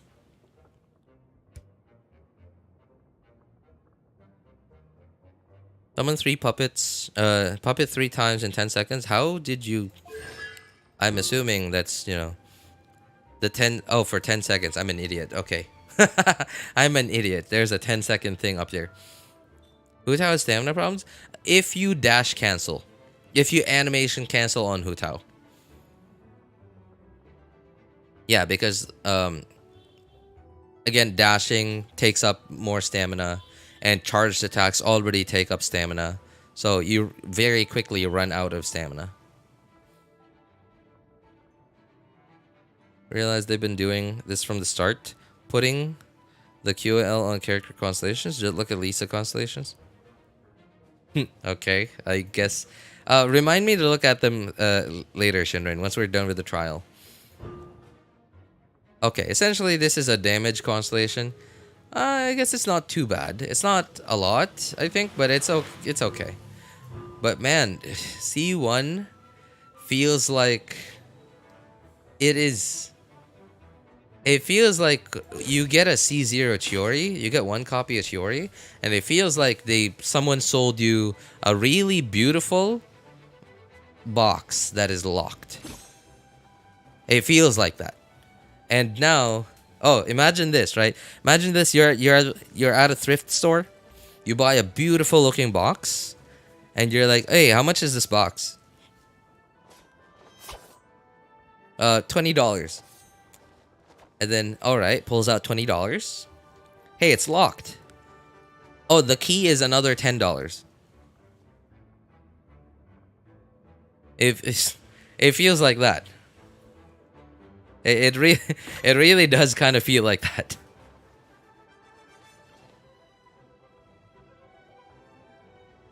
Didn't know you had to use Hu Tao's charge attacks. I mean, if you want to get the most damage out of her, then yes, that's where most of her damage comes from. You use Hu Tao normal attack? I mean, he is AR 35, so I imagine everything at that level is going to die anyway, to anything.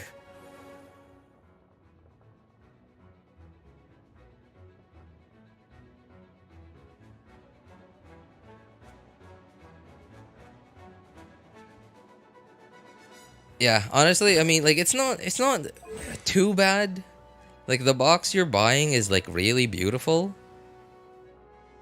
And if you needed a box that you couldn't open for something in particular, as you know, you weren't completely bamboozled, but you were kind of bamboozled because you bought yourself a nice, beautiful looking box that you can't open unless you pay more.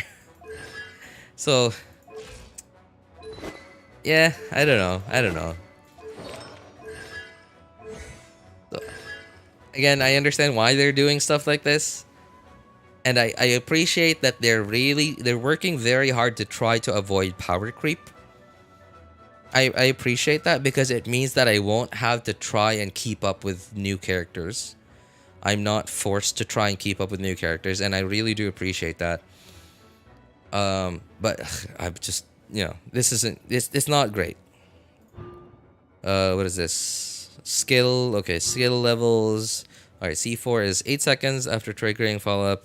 Effective passive talent, tailor-made, which is... Okay, yeah, sure. When your current active character's normal charge plunging attacks hit a nearby opponent, simplified automaton doll Kinu. You summoned another one. You summoned near this opponent. You can summon one Kinu every 1 second in this way. Up to 3 Kinu may be summoned in this way during each instance of tailor-made. Tailor-mades seize the moment or tailoring effect. The above effect then be triggered up to once every 15 seconds. Must unlock passive talent tailor-made. So you can have multiple Kinus at the same time? Because of C2 and C4?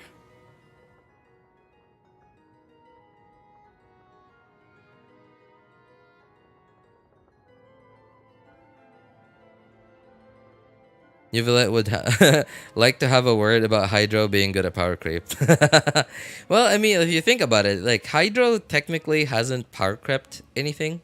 Like, it's still, like, there is still certainly a limitation to what they've done. Like, for example, everyone thought that, oh, if... Yeah, like when Yelan was released, right? Like everyone just thought like, okay, Yelan's just gonna extremely power creep Xingqiu, or she's gonna be extremely terrible because she's a 5-star that is gonna be worse than Xingqiu. And somehow they found a way to make it that, you know, make it that Yelan was better than Xingqiu, but at the same time not making her too overpowered.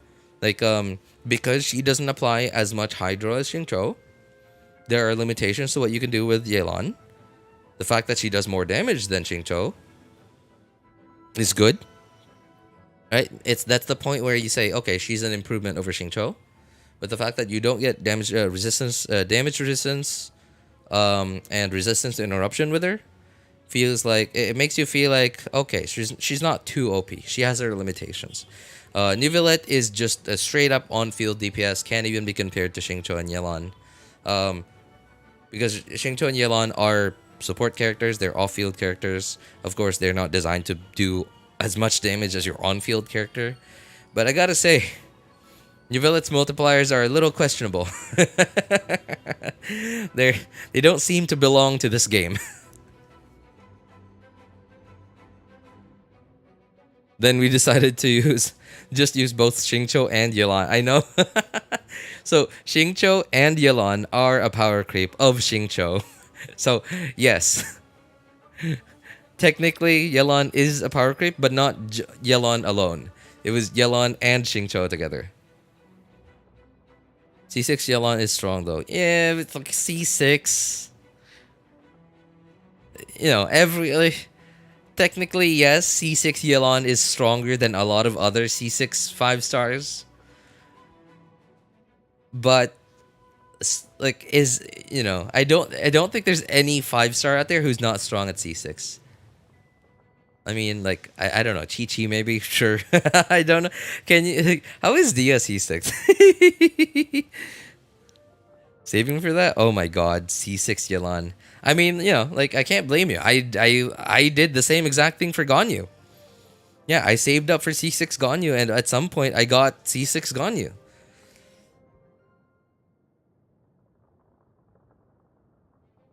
Just doing dragon things. You puny humans, Neuvillette. I can't imagine getting C6 copies of a 5-star that you already have. I mean, like, I did it. It took me 3 years, but I did it.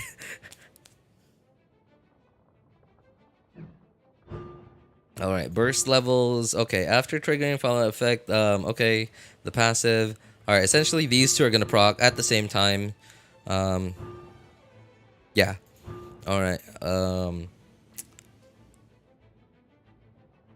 skill cooldown is decreased by 12 seconds? What? In addition, the damage dealt by Chiori's own normal attacks is increased by an amount equal to 35%. Okay, so essentially, it's one of those C6s that makes the support character into an on-field DPS. Oh, hey, hang on. How long's the cooldown? 16. Okay. That makes her a pretty decent DPS. Yeah, very similar to what's her name? What's her name? Jianyun. Yeah, Jianyun, right? So like with Kazuha, his C6 just you use his skill and he gets an infusion and now you have an Animo DPS. Right? Like you have constellations like that. Whereas like with Jianyun and Chiori, like in Jianyun's case, essentially her skill doesn't have a cooldown anymore and you could just spam it. Whereas this one, it still has a cooldown, but you know, it's pretty spammable, right? And her normal attacks are now stronger. I mean, okay, you know, like the way they've been designing C6s recently, it very much feels like something that a whale would get, and I don't mind that because, because Hoyo is designing C6s like this, the whales that can afford to get to C6 5-stars, they will C6 to 5-stars because they want to experience the different gameplay. And that's good. That's good for everyone else because the whales are whaling because there is something for them to whale on. It is essentially helping fund the game that we free-to-plays cannot help fund. But we will also lose if the game does not have enough funding.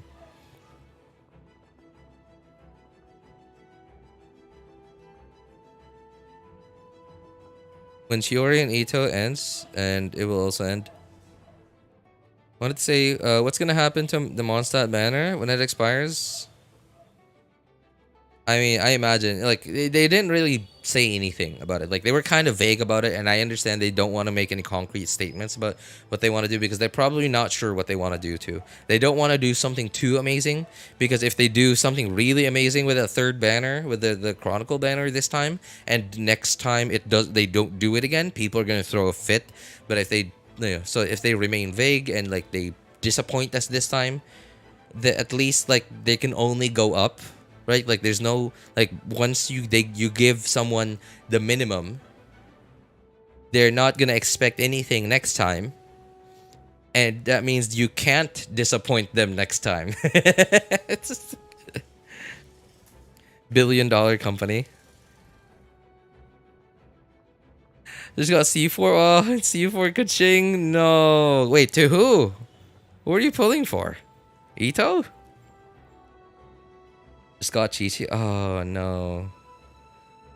On the Chiori banner. Well, at least you're on guaranteed now for potential in Neuvillette or Kazuha.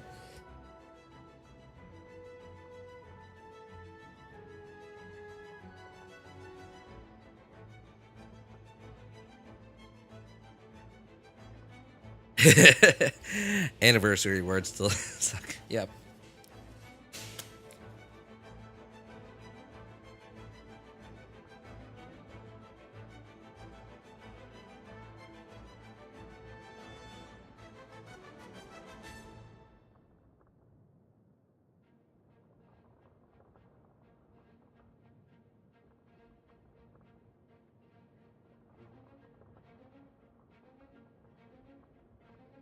Sorry, by the way. I keep muting my microphone because I have a cold, and I keep having to blow my nose. It's really annoying.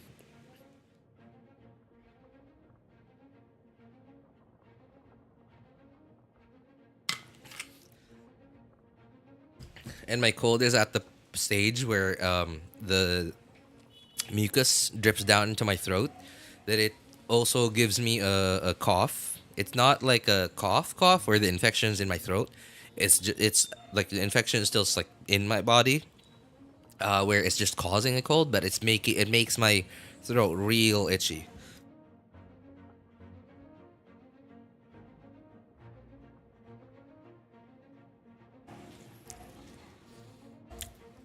People telling me Nahida, Furina, Kazuha, Neuvillette, Yelan, Raiden, Shogun.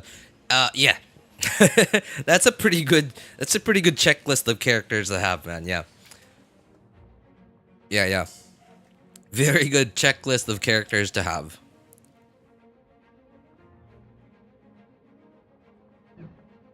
Alright, so that is Chiori. How about this weapon?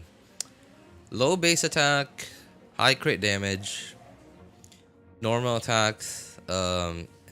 Okay, so yeah, this is like some part of this passive seems to be designed for C6. Skill damage increased. Okay, nearby character deals geo damage. The aforementioned effects. Increased by 100%. So this is essentially 32 crit damage, or sorry, percent normal attack damage. 48 skill damage. Okay. For 15 seconds. Additionally, wielder's defense increased by 20%. Okay.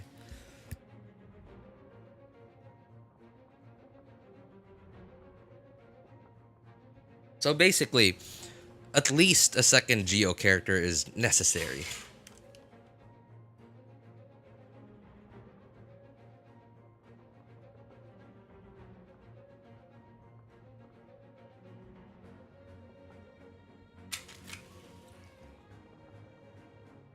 One good thing about HSR, I think HSR is their potential not locked behind Constellation.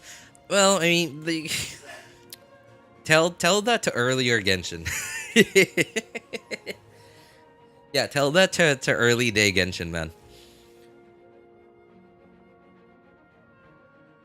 Now, I'm not hoping it'll happen in Star Rail, but at some point, it's likely that the same thing that happened to Genshin will happen to Star Rail as well. Because again, Star Rail's also a gacha game, just has different gameplay than Genshin. But at some point, they will run out of ways to sell new characters, and they will have to start doing the same thing that they're doing in Genshin now.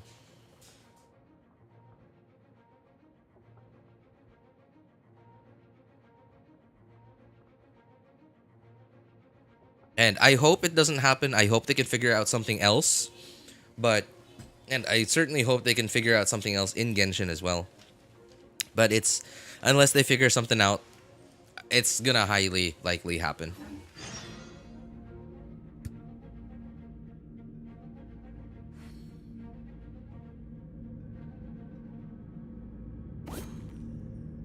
Some are saying Naida first because she's the first best Dendro. Some people say Yelan because Hu Tao, Homa. Some say Neuvillette because OP. I would say that those three are pretty much right on par with each other in terms of value. If you already have Xingqiu, then at least you can already use your Hu Tao. And I would say I would recommend either Nahida and Yelan are like your first priorities of the same priority, or Neuvillette. Because Neuvillette is an on-field DPS, just getting him and building him, only him, means that now you have a second team. Like instantly, just him. Especially if you can build him well enough. Now and then you will have a second team automatically just from one character. Yelan and Nahida, together, mostly because Nahida is again really good. He is the team. Neuvillette is a full team. Yeah, so with Nahida, she opens up so much team building potential, and that is her value. Like, she does a lot of damage, and she's a support. She enables you to run certain teams, and quite a lot of teams too. And Yelan is the same thing, and she does a lot of damage as well. But you need to, you need to get the two of them and build other characters as well to make your full other team. Because now, if you already have Xingqiu and you already have Hu Tao, you just need to give them like a fourth team member and a healer, or sorry, not healer, shielder, and then that's it. Now you have one team, and now you just need to work on your other team, which either you Neuvillette or you start building. But the thing with Neuvillette is, like, if you're all of a sudden you're fighting Hydro enemies, then like what are you gonna do? What's Neuvillette gonna do? You're fighting enemies that are immune to Hydro. That's the big disadvantage. So at least with with Nahida and or Yelan and Nahida at the same time are not necessary. Yelan is necessary there because you need the Hydro to work. But your other Hydro character is being used with Hu Tao. So essentially your Yelan there is a second Xingqiu, is essentially what he is. He's a second Xingqiu. And if only you could have two Xingqius, you wouldn't need Yelan, but you can't, obviously. You get constellations. Yelan there is essentially acting as a second Xingqiu just for the Hydro, and her doing really good damage is good. It's a benefit, it's a bonus.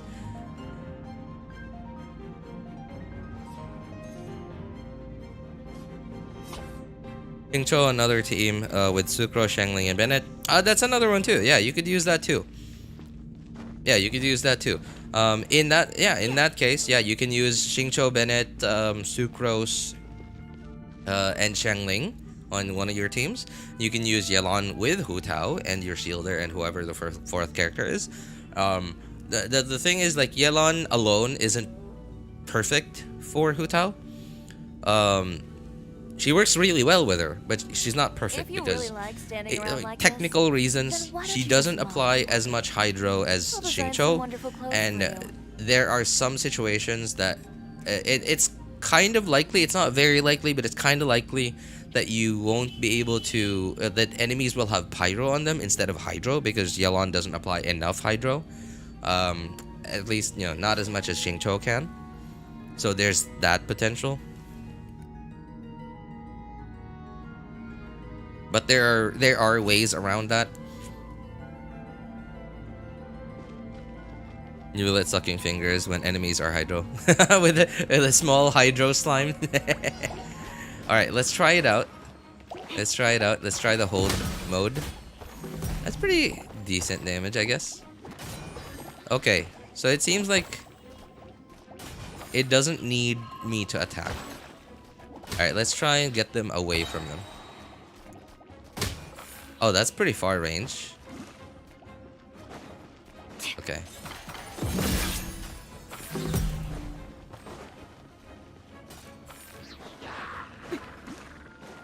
Come on. Let's see how far the range can go. Okay, the range doesn't reach here.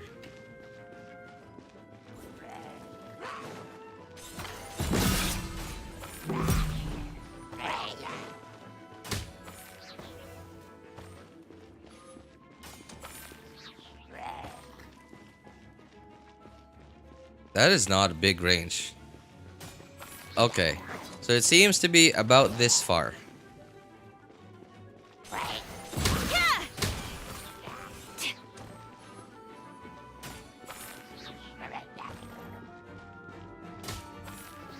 I think Yelan's a great character even for C0 for new players. Yeah, like that's the really nice thing about Yelan is like,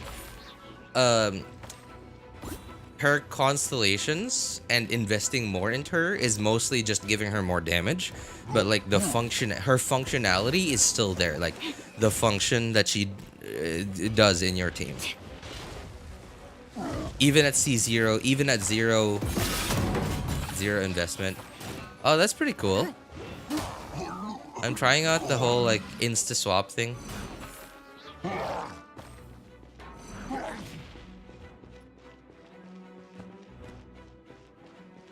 Alright, let's try this mid-air. Okay, why did I plunge? I plunged.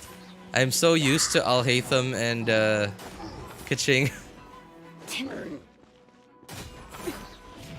Oh boy, this skill cooldown's really killing me.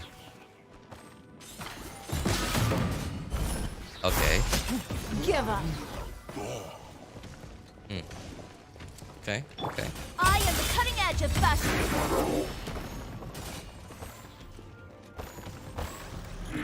Apparently, so when there are two of them,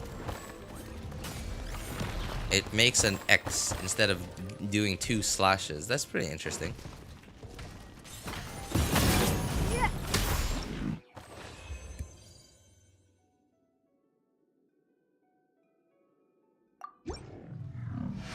I will have fashion.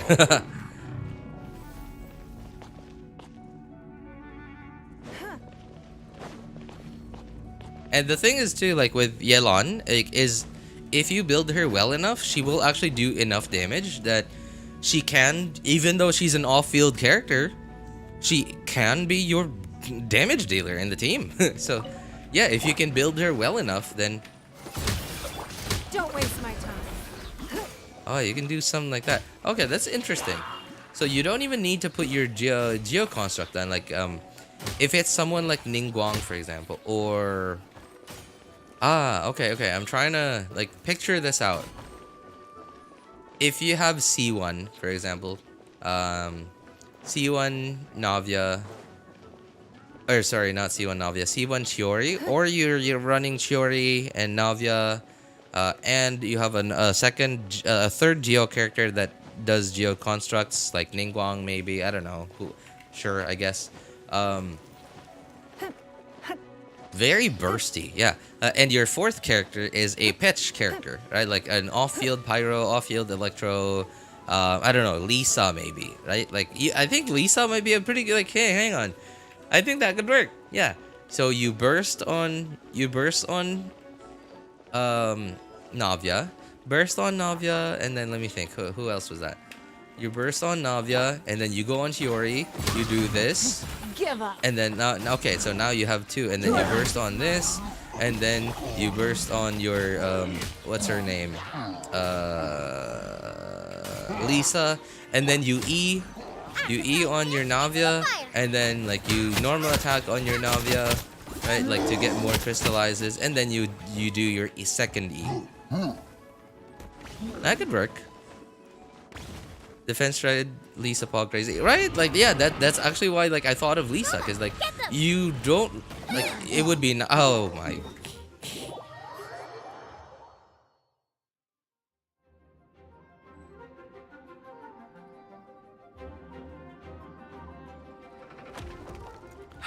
All right. This is the trial run, by the way.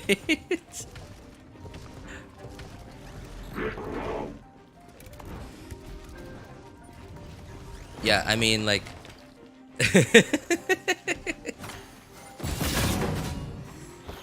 Okay, so you definitely don't want to do that mid-air if the character you're swapping to is your character that summons a Geo construct.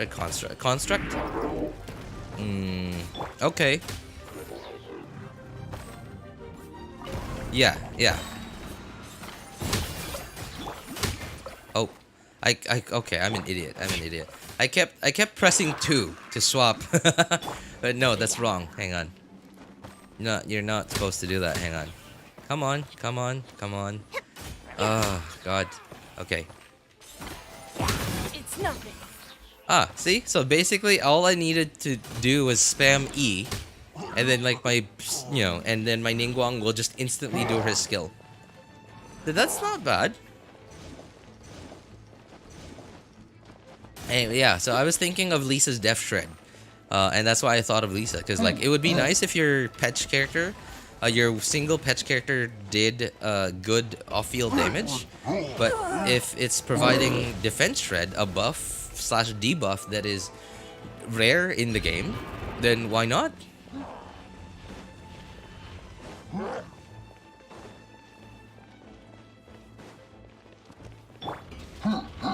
Off we go. Ha! Teamwork is dreamwork. Next up. You're toast. Replicate. Get her. I just completely missed. Give her. Okay, that could be a team, yeah. That could have been a team. I'm sure that's not a very good team. I'm sure theory crafters are like they see me like Chiori crafting my way like with this team, they're just gonna be laughing their butts off. But hey, you know, it's something. Not bad, not bad.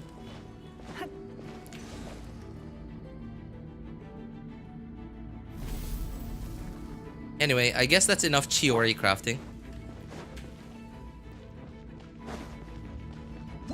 Alright.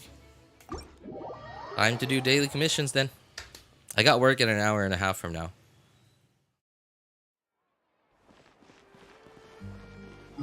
So time to do daily commissions. Reset expeditions.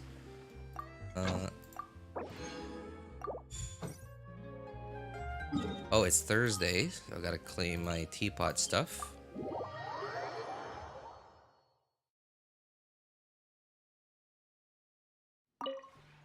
This realm.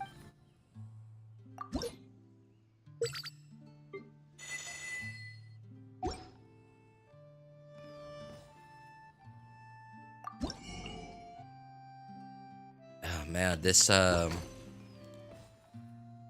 If you ever. jeez. Post nasal drip is not great.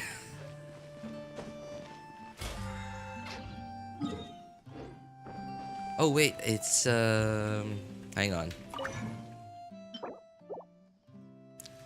Let me see. Can I farm for Alhaitham today? Oh wait, wait. I remembered something. I'm not finished pre-farming for Neuvillette on this account.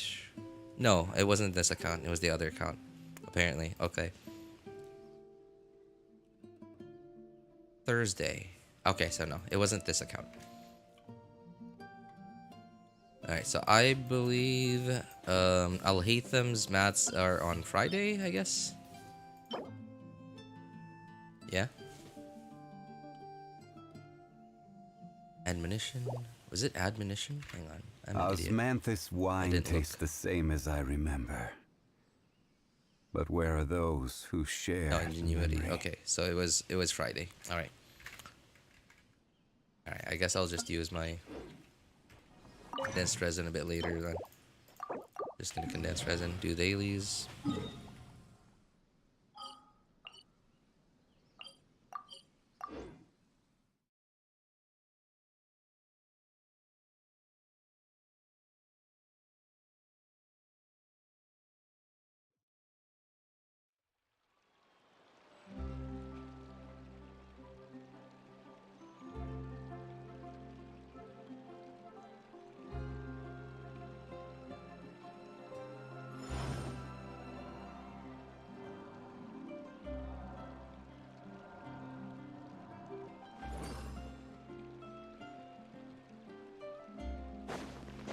Why am I here? Oh, dailies. Do people co-op in your Discord? I'm pretty sure, yeah, they do. Especially when people, well, people don't really I don't think people co-op there just for fun. I think people do co-op there when somebody needs help.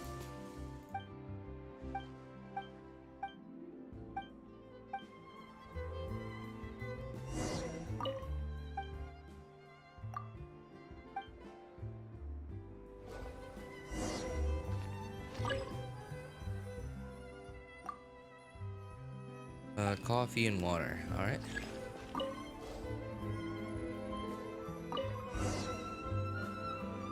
Need help killing the boss Hu Tao needs.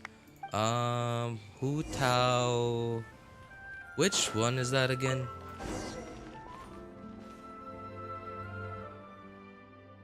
Wow, it's been so long. I haven't farmed for Hu Tao in like ages. I don't even remember. Primo Giovetta? Wow, honestly I could not have guessed that. I would not have guessed that. It's been like I would not have been able to remember that if you hadn't actually told me. It's been so long, jeez.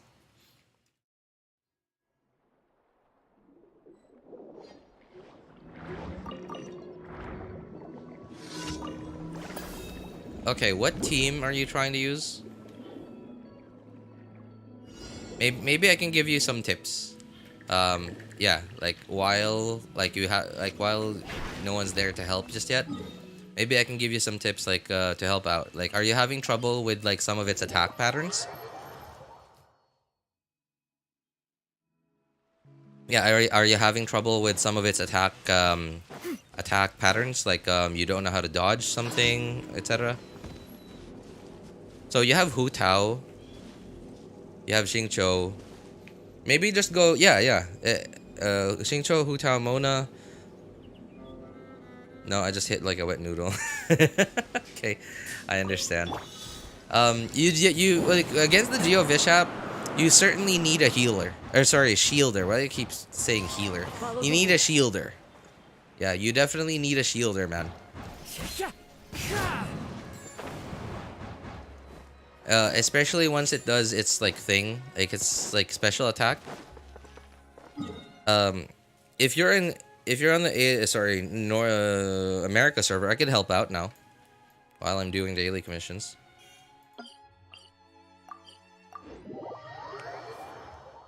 I'm on the NA server.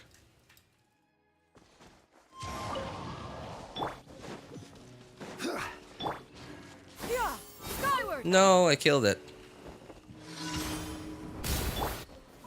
Solidify. Oh my god. I hate these. Like the enemy attack patterns look so good, but they're so annoying. Because they just the movements are so random that you're aiming, and then like, oh look at me, I'm doing a twirl. And then you miss.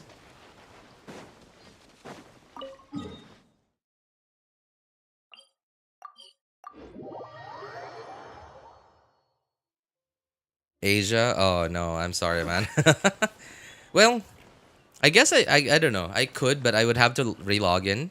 And I'm kind of doing dailies right now. I don't know. Like if my Asia account is even better built than yours. My Asia account's AR45, but the highest level character there is level 60. 60? I think 50. I'm not even sure. And the highest level weapon there is, I think, 70, maybe? Yeah, like, that account is, like, very dead.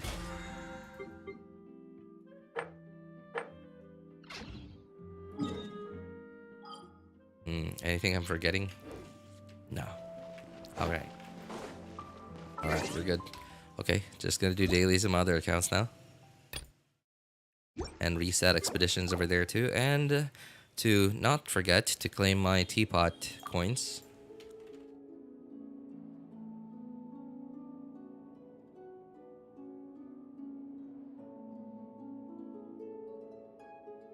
Can't help but UID and Discord Genshin only.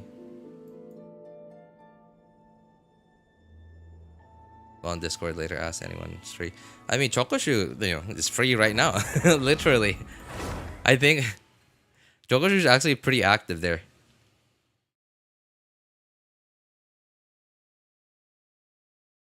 I mean, like, judging from, like, how, I don't know, how antsy he seems like right now, I reckon he might actually be literally able to help right now. I'm free and I'm watching RJ too.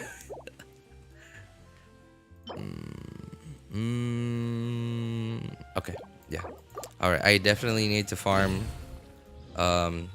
one more run of Neuvillette's, talent mat domain on this account.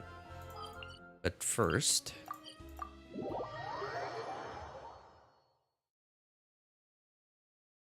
So if you remember your UID, Cucumber, if you put your UID right now in chat, I reckon This realm Jokisher's is just gonna be requesting immediately.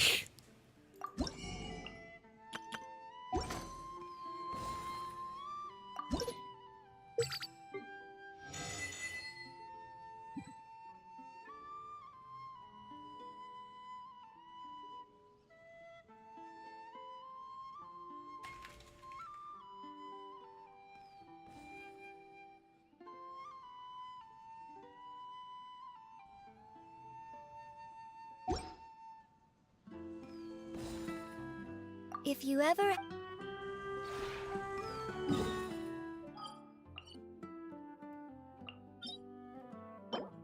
Equity, yep. I was like that back then. It's too hard to get some help, so I know the struggle. You know, I was also a little bit like Cucumber back then. Like, nah, I'd rather not trouble you. Like, I was just always so embarrassed to ask people for help. So I struggled like a lot. Like, I really struggled. And like the one guy that helped me, I was like, I didn't even know what to say. Like, I felt really bad that all I could do was say thank you. Like, and I couldn't do anything more for him. Because like it just meant so much to me that he was helping me out. And like imagine this, right? Like I'm struggling. Like I was maining Kaching back then because she was the only 5-star character I had at the time. I like super new at the game, no idea how to play it, no idea about elemental reactions and how they work. I mean, like when people told me, all right, you do this to do more damage, they're like, okay, I understand that. And then like I don't know how to apply it into combat. So I just struggled and struggled in Abyss using Kaching because it's the what domain was it? The Thundering Fury. Yes, Thundering Fury domain. Obviously I can't use Electro Kaching over there. I had to use physical Kaching over there. But every time I did Super Conduct, it would zap me. And it was really hard.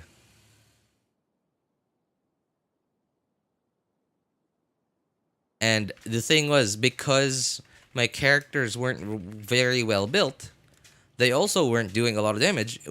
And I had to play safe. I had to play really safely.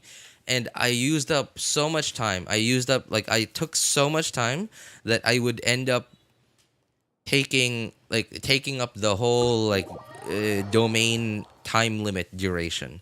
And then I would just run out of time in that domain. And then I just would fail. And I tried it with food. I farmed like some overworld materials to make the food to give me more physical damage, attack, etc.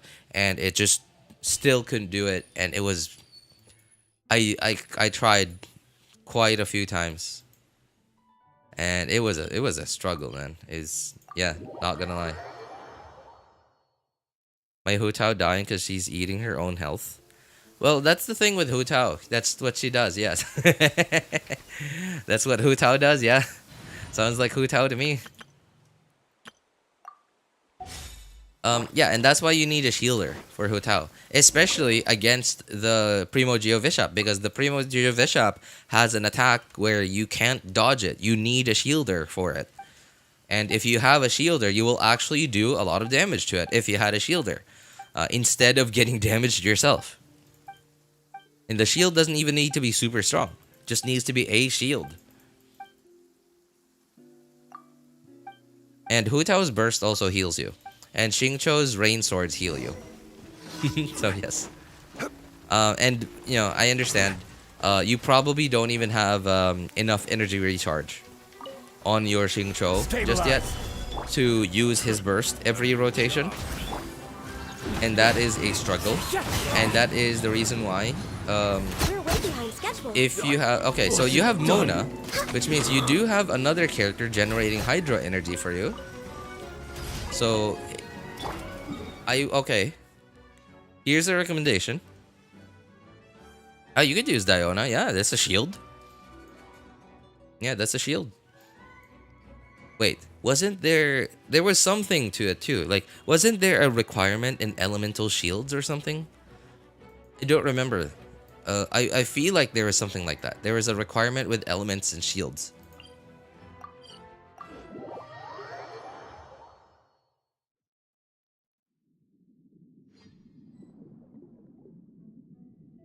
I get Shincho's burst once every eclipse. Jeez. Okay. So you know what? Here's what I would recommend. Cucumber, switch up your Shincho's build. Give him an energy recharge stance.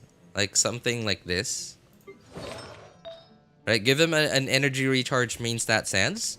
And give him take all, like, don't stop caring about his damage. Your Hu Tao, if your Hu Tao is at least kind of built, then she'll take care of the damage. You just need, your first job now is just to get your Xingqiu to use his burst every time. Because if, like, at least close to every time. Just get your element, your artifacts, and get anything that has, like, I don't know, like, even if it's attack percent and then energy recharge, something like this, right? So something like this has energy recharge here. Anything that gives you energy recharge, anything, like, just try and look through your artifacts, and then if you have sword user there, if you have a sacrificial sword, even better, put it on Xingqiu. You can even level it up if you want. You don't need to ascend it, just level it up just to get a little more energy recharge, a little bit more energy recharge on your Xingqiu. The ideal energy recharge for Xingqiu is like around 200, 220. So if you can get anywhere close to that, like even at 170, at AR 35, I think that would be such a big difference. Fav and timepiece, ER timepiece, yeah. Okay. Well, that's good. That's something at least. A lot of gold artifacts. Well, that's the thing. When you get to AR 45, and I'm sure your friends have told you, don't farm artifacts yet until AR 45. And that is because so a normal domain run uses 20 resin. Uses 20 resin. And each 20 resin run in an artifact domain before AR 45 will give you 1 gold artifact every 3 runs. Which means you basically get 1 gold artifact. 0.33 gold artifacts every 20 resin run. And I say 20 resin run because you can condense resin at some point, which is essentially 40 resin, and it means you'll be able to do 1 run and essentially get use up 40 resin and get 40 resin worth of rewards, and just doing 1 run. But I assume you probably don't have condensed resin right now, and you're not doing condensed resin, so that's why I mentioned 20 resin run. Yeah, and I'm sure your friends have told you, don't farm artifacts yet in artifacts domains until AR 45, because at AR 45, instead of getting 0.3 every 20 resin run, you get 1 gold artifact every 20 resin run.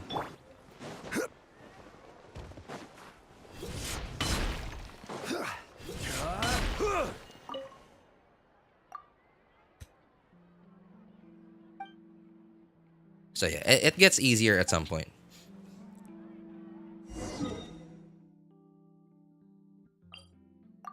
Yeah, it's just a matter of time.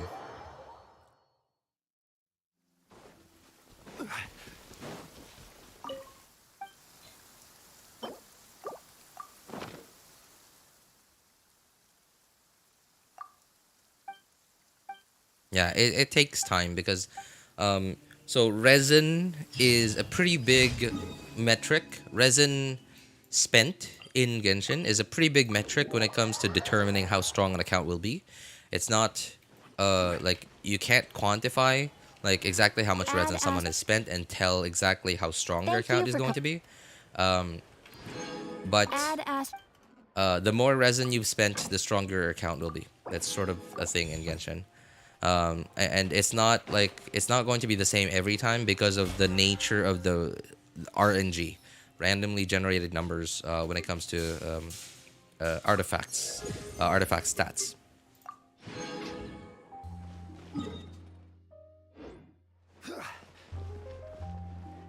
All right.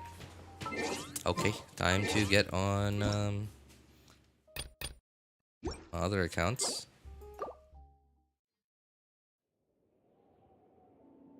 All right, swapping to the main account now.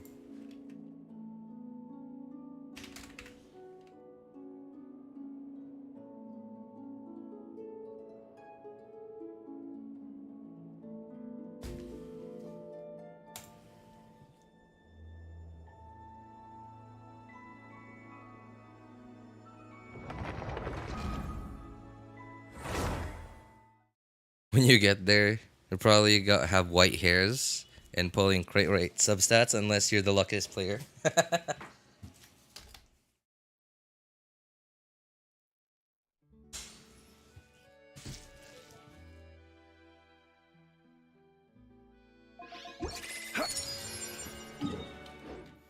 And reset expeditions.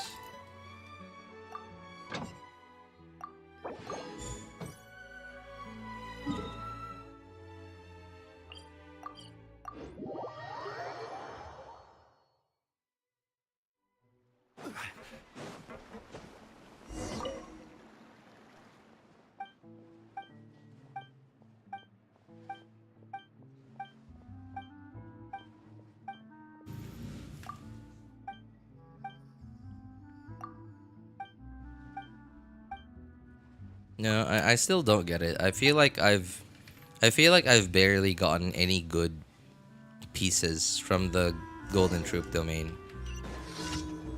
I don't know why. Like I feel like I got them so quickly in the Deepwood domain, and I feel like I got the right pieces that I needed in the VV domain as well, like fairly quickly. Not like instantly, but fairly quickly. My noblesse pieces as well. Now, granted, my standards back then for artifact stats weren't as high as they are now. But I feel like it took me quite a long time to get usable stats in the Golden Troop domain this time. I don't know why. Like it just feels like it. I'm sure statistically it's probably correct, but I just feel like it's taking a long time.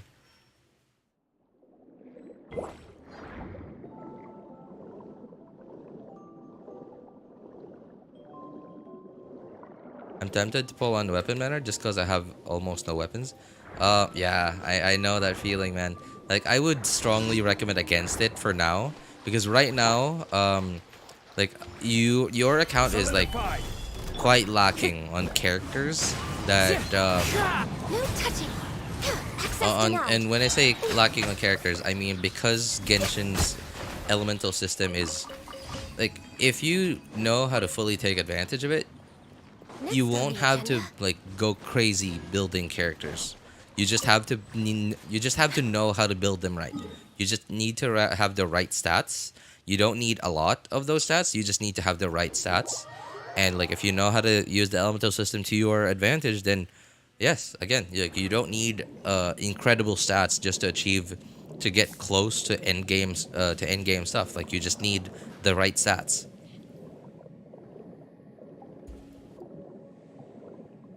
The right stats and the right characters to build the right teams. So, yeah, good selection of characters is pretty important in Genshin, especially in the early game where you don't really have any options. Oops.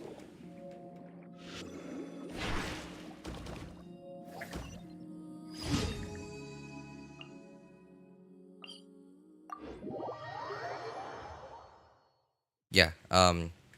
Anyway, I think most of us here would recommend that you use a Hyper Bloom team for now, Cucumber, because right now you're trying to use a Hu Tao, and that's good, right? Like she's a really good character, yes. No touching.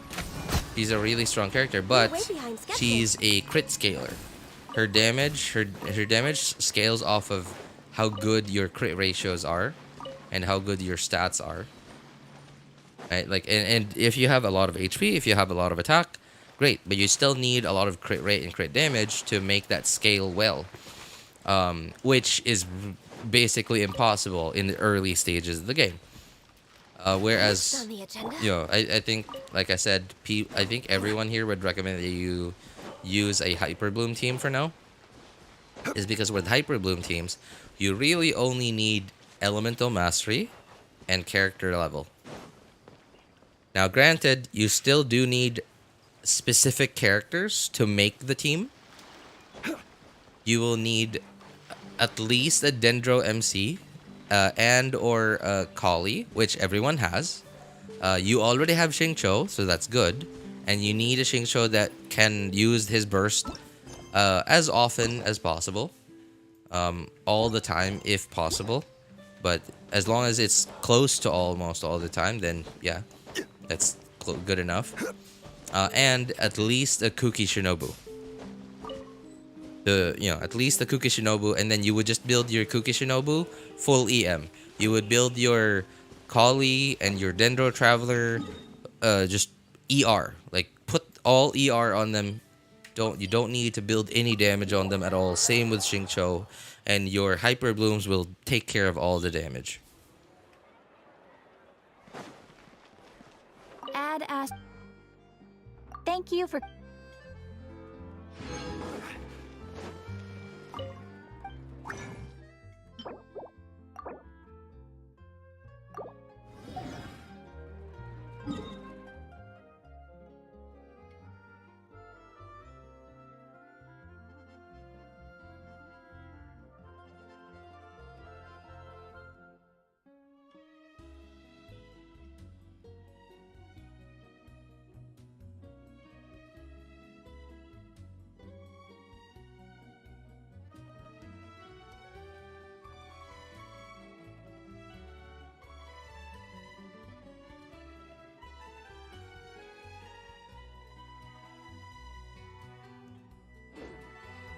Osmanthus.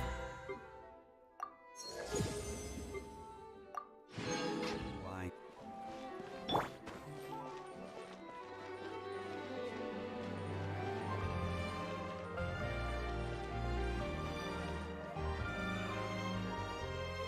You know, Cucumber, another thing I would recommend you do now that you're still in the early stages of the game is just enjoy the game. Is like, okay, look at me, right? You just saw me log in and log out through 3 different accounts in like what, 15 minutes maybe? And I love this game. I still want to keep playing, but like there's nothing to do.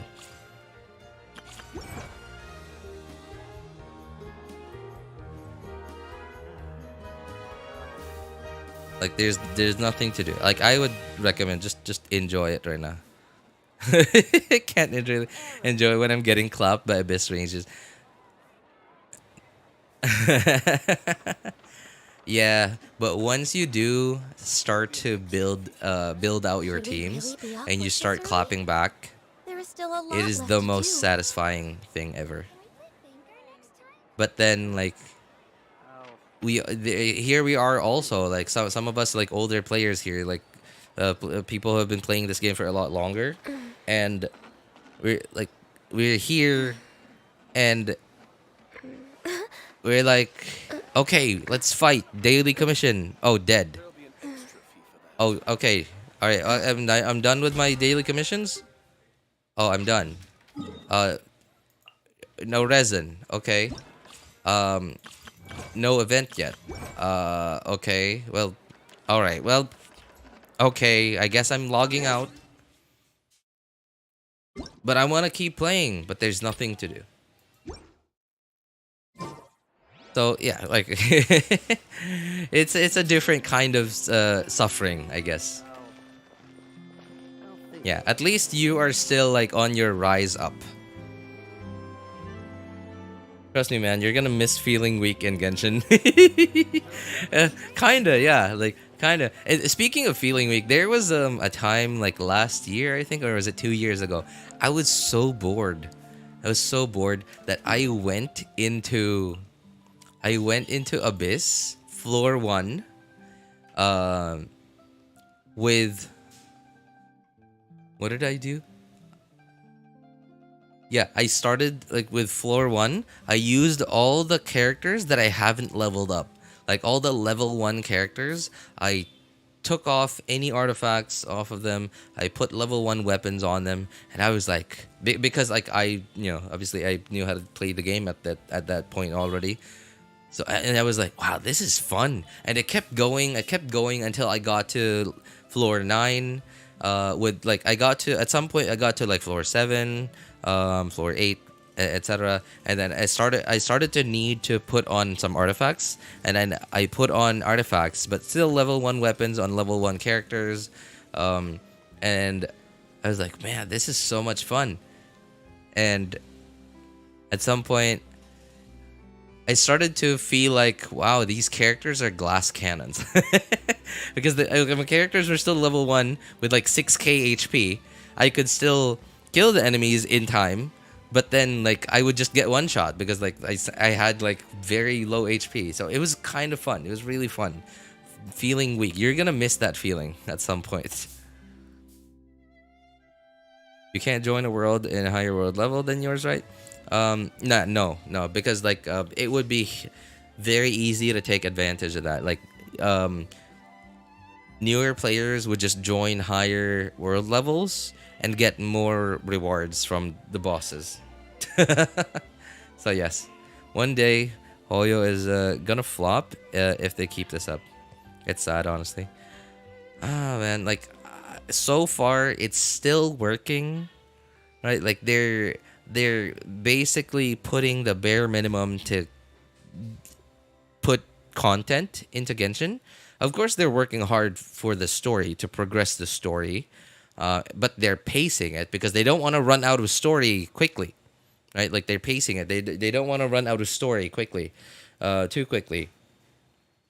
They are putting in a lot of their effort into like the making sure like their patches come out on time, like there's no delays. But then like they're putting in the bare minimum amount of content to keep players from getting too bored. And the rest of their effort, like a lot of their effort is over there trying to grow the Genshin brand. Not the Genshin game, but the Genshin brand. And that's why they're doing all these collaborations with these like very unrelated industries, right? Like that what was that? The Cadillac collab, KFC, what was the other one? The other fast food one. And there was that milk tea shop collab, right? Like they're doing all these collaborations because they're focusing on growing the brand. They're holding all these Genshin conventions because they, again, Pizza Hut, thank you. They're growing the brand. That's where a lot of their effort is going to. And because all these players are already over here, they love the game, they're very loyal, they're complaining. They're like, we are complaining because we can't leave. Because we like it too much. We can't leave because we like it too much, and we're just here waiting for them to give us something to do. And they know that. And they are optimizing. They're putting in the bare minimum just to keep us here. And I don't like it, but I understand. And so far, it is still working. I'm going to assume that the Genshin brand has not peaked in terms of the brand growth, but the game, I think the game player count, I think has peaked. Yeah, and I'm sure Hoyo realizes that, and that's why they're like, we'd be wasting resources investing into this thing that has already peaked. It's not growing anymore. So they're investing in another place that they could keep growing in. Their story feels bare minimum. The stakes aren't very high. Then exposition sprees. To me, it's lazy. Hoyo doesn't like listening to fans. but one day it'll fall due to their greed. I mean, like that's the thing with business, though. I mean, look at Apple, right? One day maybe it'll fall, but then because they have so much money, that's why businesses diversify.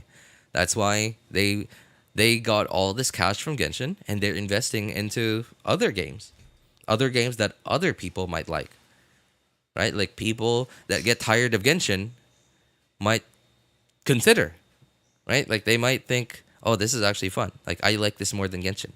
Like so technically they lost you on one game, but then they got you again in another game. So technically they didn't lose you, and they gained like right like they. It's an unfortunate truth.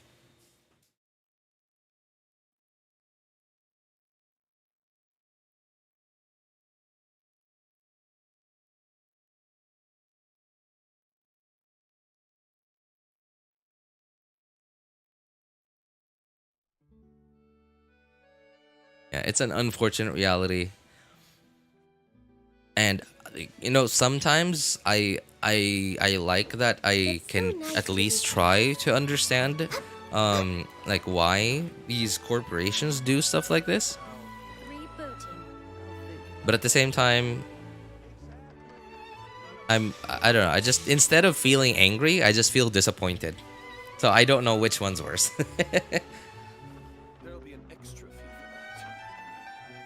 Won't play another Hoyo game. That's why I stay away from Starfail. Excuse me, yeah, Starfail. Yeah, right. Like, I mean, yeah, and I understand that feeling. There's nothing wrong with that. And like, isn't that like the whole like what was that whole thing before the Genshin content, like the Western content creator drama thing, right? Like people were gonna boycott Genshin, right? Like they were gonna boycott Genshin, and then everybody who's like who's still playing Genshin or who's still spending in Genshin, like Tenha got a lot of heat because of that. Because they were like, hey, we're trying to boycott Genshin and you're not joining us. Right? But then the thing is, like, if Tenha doesn't do that, like, then he loses his form of income. He loses his job. Right? And it's really hard to do this because boycotting, it's a form of getting your message across to somebody who won't listen. But at the same time, you can't expect everyone to do it because everyone has different situations in life. Lie on the grass, you can feel the heartbeat of the world. Oh, you're just counting money in their hands? Hey, it's a business, and they are doing it very well.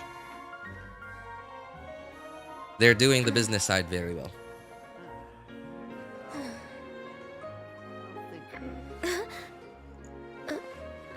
Yeah, like honestly, I don't know. I guess I do understand why they don't want to introduce something like an endless abyss, like a spiral abyss endless mode or something like that, right? Like something like in Plants vs Zombies, there's like a Plants vs Zombies endless mode, right? Like in Plants vs Zombies 1, there's an endless mode after you've completed like most of the stuff there, It's so nice and it's a to way be for you to keep testing your skills. Because the game itself is easy. As soon as you know how stuff works, the game's easy. But they give you an endless mode so you can keep testing yourself. And like in Genshin, there's nowhere for you to do that. Right? There's no like limitless way for you to keep testing yourself. And that's why some of the older players are just bored. And like I guess I can kind of understand they don't want to introduce that because it makes the newer players feel like, oh, I'm never gonna reach that. It's gonna take me a very long time. It's too much work. So it introduces the possibility of new players giving up even before they start.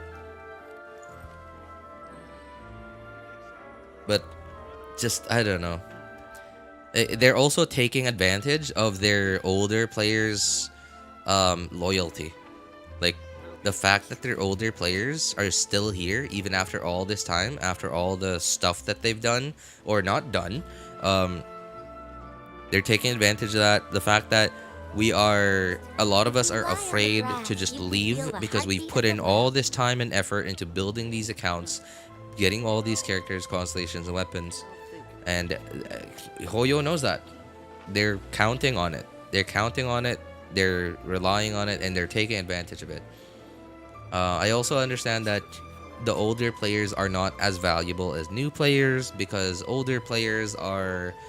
even the whale older players aren't as valuable as new whale players because they already have all the characters, right? Like, so they're just gonna be whaling for like in like 4.5. We only have one new character, so right, they're only going to be C6ing and R5ing one character and one weapon because they already have everyone. They already have this guy, already have his weapon, already have all these characters, already have all these weapons. Right, so like they don't value. I understand they don't value older players as much as they do new players, and that's the reason for this. Right, and that's the reason for this. This is a very new player oriented UI, very new player oriented update. This plus the other stuff they've been introducing recently. Like not this, like this thing for example, or even what was it?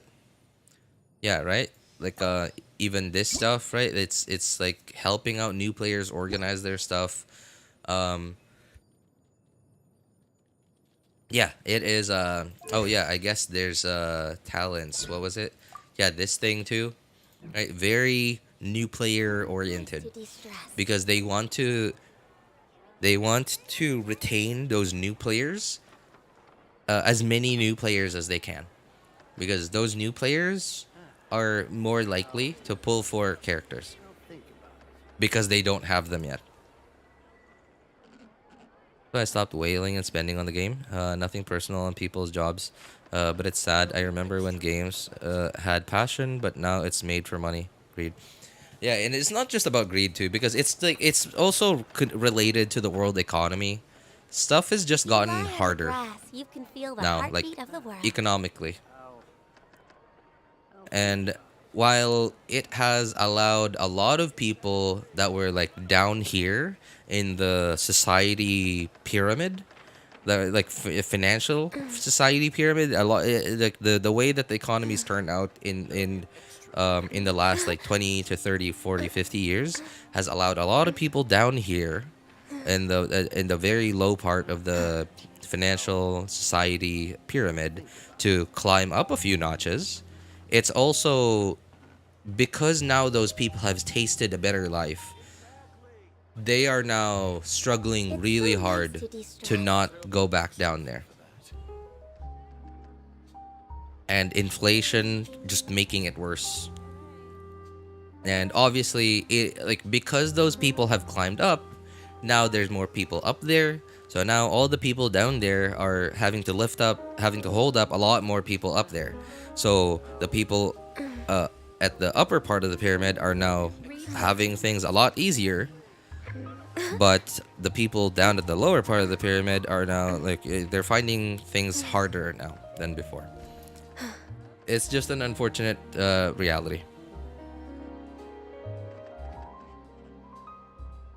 Yeah, and sometimes I think about this, like the way that society has developed and the way that the economy, like capitalism, right? For example, like the current way that we do trade, the current and if you think about it, it wasn't just made, and like at some point it was designed by rich people, right? Like a lot of rich people decided, like for example, like rich people, like a lot of super rich people, like the owner of the Titanic, like still, people like that at some point decided, okay, this is how we're going to do banking. And banking is like really heavily intertwined with this. This is how we're going to do banking. This is how money is going to move around. And at some point, like they created all these laws and rules, etc. And then at some point, everyone thought, okay, this is convenient. I just now have to do this. Like now there's like a checklist of things that people have to do instead of like fumbling around trying to figure out themselves how to survive. So it just made it so that now there's just certain steps that you need to comply with if you wanted a better life. But that is at the consequence of now this ever-growing pyramid that we have that is getting more and more top-heavy. But then, like, even before this point, at some point, like, we were just trading, right? We were we were farmers, we were hunter-gatherers, we were fishermen, and at some point, we were trading and bartering stuff. We didn't use fiat currency, we didn't use any currency, we were just trading stuff. It was basically the same. At some point, there was an economy, and If you lie on the grass, you You can know, feel the it's heartbeat just- of the world. this quest for forever growth. Yeah, like when someone keeps growing, that also means someone is shrinking. Somewhere else. No, not like when one player is growing a lot, because there's finite resources, right? When one person is growing a lot, that means either one person is shrinking a lot or a lot of people are shrinking. There'll be an extra fee for that. And that's why Thanos was right. It's so nice to be stressed. Thanos was right. Too many mouths to feed. When I get all the Infinity Stones, I could just, with a snap of a finger, I could fix all of that. No bias.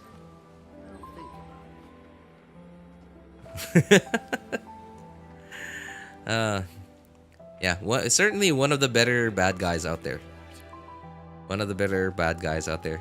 Actually had a good intention.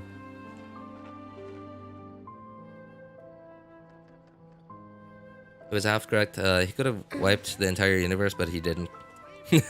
Well, like in What If, right? Like with shush, what was his name? Ultron.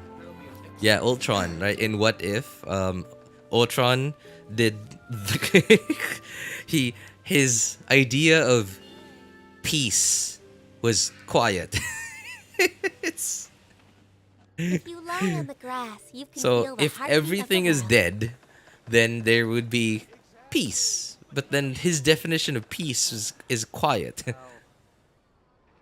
think about it. There'll be an So he just destroyed all life. Speaking of half correct, I guess this is unrelated, but this was from the comics from of Avatar: The Last Airbender when Zuko went to look for his mom, and there was a part of it where Zuko was having trouble trying to decide what to do because he was trying to pull out the Fire Nation troops from a lot of the Earth Kingdom colonies.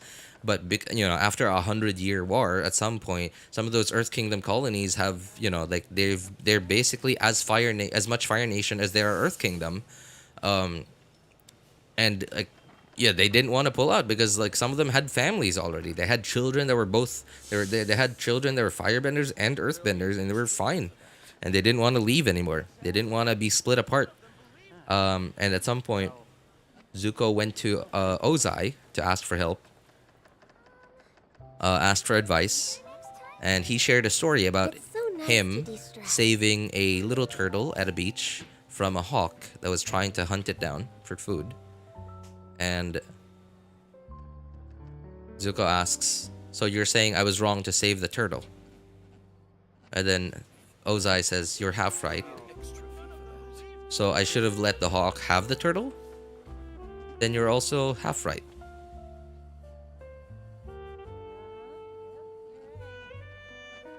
And then they said, yeah, the right thing to do would have been to let Should we really be off nature work take this its early? course. And then There's still Ozai's a thing lot was left to also do. extra fee for that. he shouldn't have stopped the Fire Nation from hunting down the other nations because it was just nature.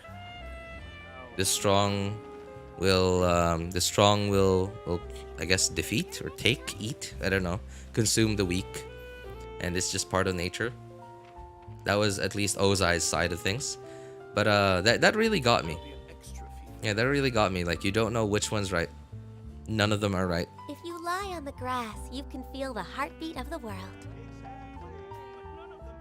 Equality and freedom. Yeah, exactly. Yeah, but at the same time, like there was also a reason why we built this society that we have now, right? Like that why we have taxes, because like think about it. If we didn't have the current society we have now, all of us would just be living in land that each of us would claim, and build a house in, and we have a really nice farm going, etc. We have a really good life, and at some point, someone who either doesn't know what they're doing or has gotten tired or doesn't want to put in the work to have a good life just suddenly walks into your house and like kills all of you, your entire family, takes all the stuff you have, and now that's his house. Without the current society that we have now, then we would have no way to get justice for you and your family.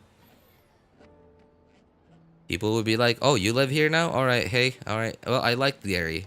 But okay, hey, I'm here now. You want meat? There'll be an extra fee for that. Yeah, we traded a bit of equality and freedom for security. For safety and security. And now unfortunately that is still going on. We're still trading in equality and freedom for safety and security. And at some point we've already given up all of our equality and freedom. Now it's personal information. We're trading personal information for safety and security. Ah, jeez. Life. Anyway, I think that's enough bleakness for one day. Anyway, I gotta go, guys. I gotta go have dinner because I have work in 45 minutes from now, and I've just been rambling here for the last like half an hour already, not really doing anything because there's nothing to do. Well, anyway, so for anyone else who needs help building their accounts, making a decision which banners to pull for, feel free to join our Discord server. Links are in the description of all my videos, VODs, and streams. You can ask for my opinion over there. You can ping me. My name is Elvis Einstein on our Discord server. Of course, you can also ask for other people's opinions.